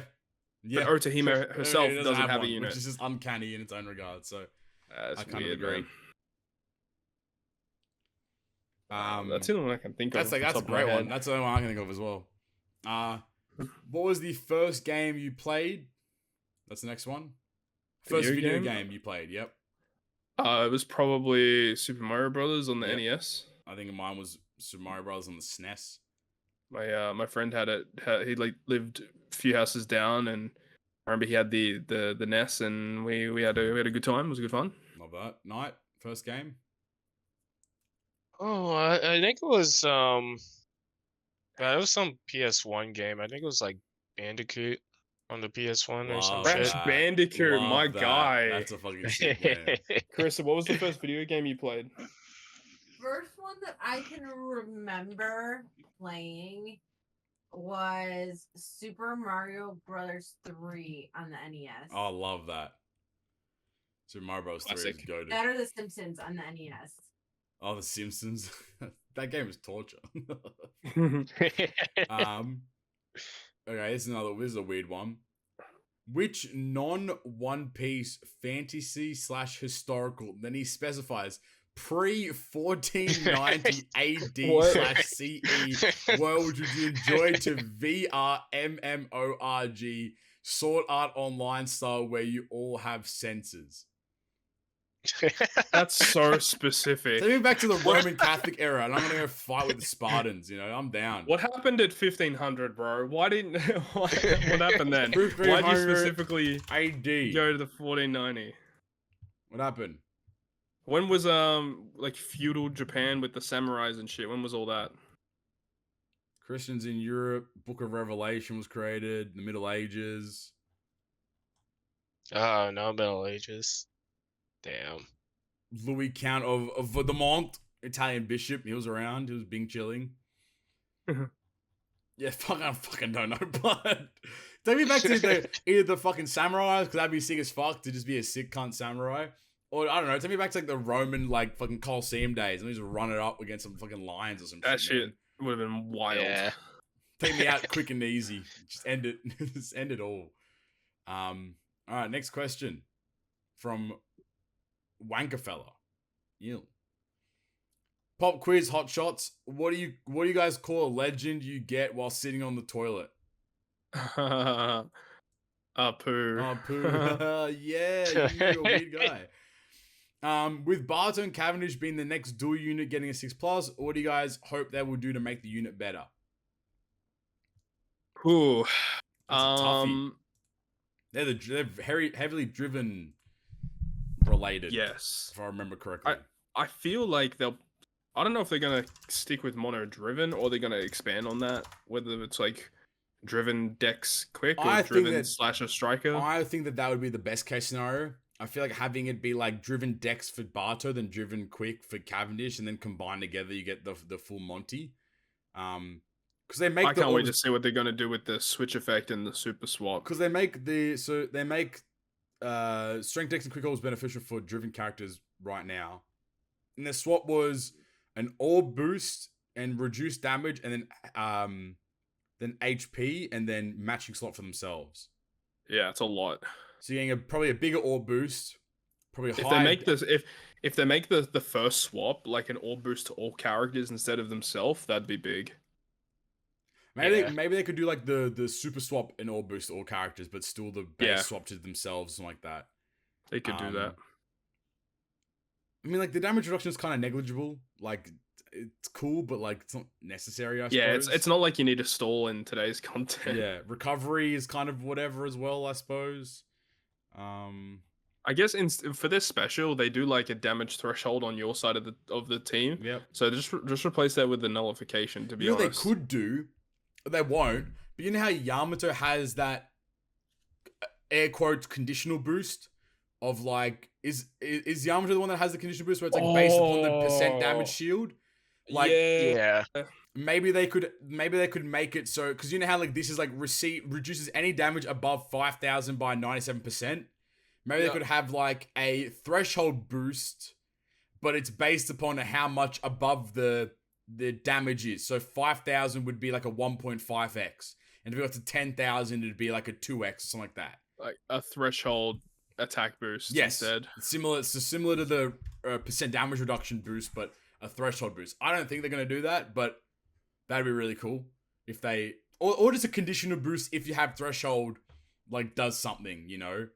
So maybe like, you know, you can maybe in the swap or something like that, some sort of conditional boost that like aligns to their threshold, because otherwise it's just an attack boost. So their special is very boring, very lackluster. So there's a lot that they hopefully need to improve on in that regard. And they're going to get level limit break as well. Exactly. So yeah, I expect this unit to be a lot better than Shanks Crew's Super Evolution. Yeah. It's not a very hard, it's not a high bar. Very low threshold, I think it's going to be on the same level as Cat Dog. Jeez, if it is, I'm also wondering. I think it's gonna be one of those. It's like blows your mind broken. I mean, I hope so. But another thing I'm also wondering is like, what is their artwork even gonna be? Like, is it gonna be Barto with his shirt off, and then like Cavendish in his Hakuba form or something? I don't know. That's a great. Like I don't even know where they go for that. Maybe it's post Dressrosa, something like maybe the sake cups. Drinking on the ship. That's a good call. Oh, but Bart already has that as his 6+ though. Or it'll be True. Barto's straw hat covered room. That'd be cool. Posters in the background. Yeah, I don't know how they involve Cavendish in that though. Because I'm looking at their Rumble Kit, and the Rumble Kit is actually like driven focus, but they give themselves a level 8 attack up buff, like but level 3 defense to driven, which is just really weird. So I think this unit has a lot of room, room for potential. So I do hope that they pop off and, you know, release some really cool shit with this unit. So you know, fingers crossed, I suppose. I mean, I'm just reading one of their sailor abilities. They give themselves an attack boost if they're the last character to attack. So if they have like that's cool. If they have like a chain related buff, that'd be cool. That's a really good point. I think Cat Dog also have that as well. They've got the same crewmate ability. They give themselves an attack boost if they're last to attack, but they didn't have a chain buff. So I don't know. We'll see. But I think there's like, I think because the special and the swap are so like basic, there's a lot of room for them to really expand on these units overall. So like fingers crossed that they do a really good job here. Yeah. And finally, as per usual, from Cody, Cswins 8214. Hey folks, thanks as always for the work that you do. Since it's a week early, let's go with an easy one. How do you all celebrate Easter? Do you get together with family, groups, friends, or not celebrate? Personally, my mum's side of the family usually gets together for a meal. A bit of drama this year because of some changed plans between some of the cousins, so not entirely sure if it's still a go, but it's a nice change, a nice chance for everyone to get together. How do you guys normally celebrate Easter? Or what's your general kind of approach to Easter celebrations? Usually for us, we have Good Friday, and we go to my grandfather's place, and he ends up like getting fresh fish, and we have a huge cook up with some fish.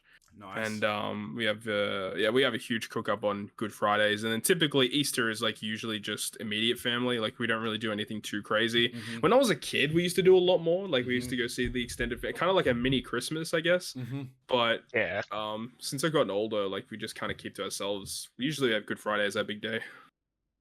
Yep. What about you, Knight? Yeah, similar to Todd, it used to like be a sort of big deal, but honestly, like after a while, like it was just go to church for Easter Sunday and then like have a meal after that. But then, like when I got into like high school and stuff, we stopped doing that. Yeah. So yeah, don't really celebrate anymore, honestly. But yeah, fair enough. We're kind of like similar. Like we used to do like a big like extended family type beat, but usually for us it's like on the Sunday is usually kind of like the main day we kind of eat and stuff. But now like you know, not to get into the fucking bureaucracy of the Arabic community, but everyone hates everyone, but at the same time everyone loves everyone. So it's this really weird like balancing act of like, who do you invite, where do you go? Like, oh, if we go to Sydney this weekend, people in Canberra will be upset that we're over there and we're not with them and blah, blah, blah. So it's like it's just really annoying pleasing act, and I kind of like, you know, our family kind of put our foot down. We're like, we're gonna go where we want to like just be, so like everyone can hold that for all we care about. So but yeah, nowadays it's like either it's just at home with the immediate family, so just the four of us, or we'll just go to like somebody else's house and then, you know, celebrate with them, because we're Greek Orthodox and usually like other people are usually like Catholic or Christian. We'll probably have 2 Easters, so sometimes we'll like go to somebody's house and have lunch with them for like this Easter, and then simultaneously like return the favor and people would come to our house and have lunch with us type beat. So this year we're like avoiding all of that. We're just like keeping ourselves and just going to Sydney and having Easter with everyone there. But you know, that's usually our approaches. That's it. As always, thanks for the work that you put in. Much love, Cody in Canada. Thank you, Cody. All the best for the child that's quickly approaching.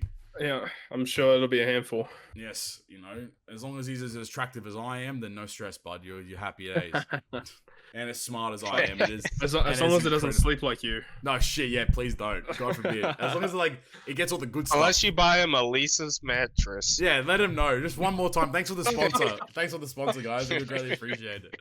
That's it. You know, that does us for another episode. Once again, I want to appreciate, you know, Knight and Todd for being here a week early. Thank you guys for making those accommodating factors. We do greatly appreciate it. And all the best for Flame. He is feeling sick. I don't know if we mentioned at the very start.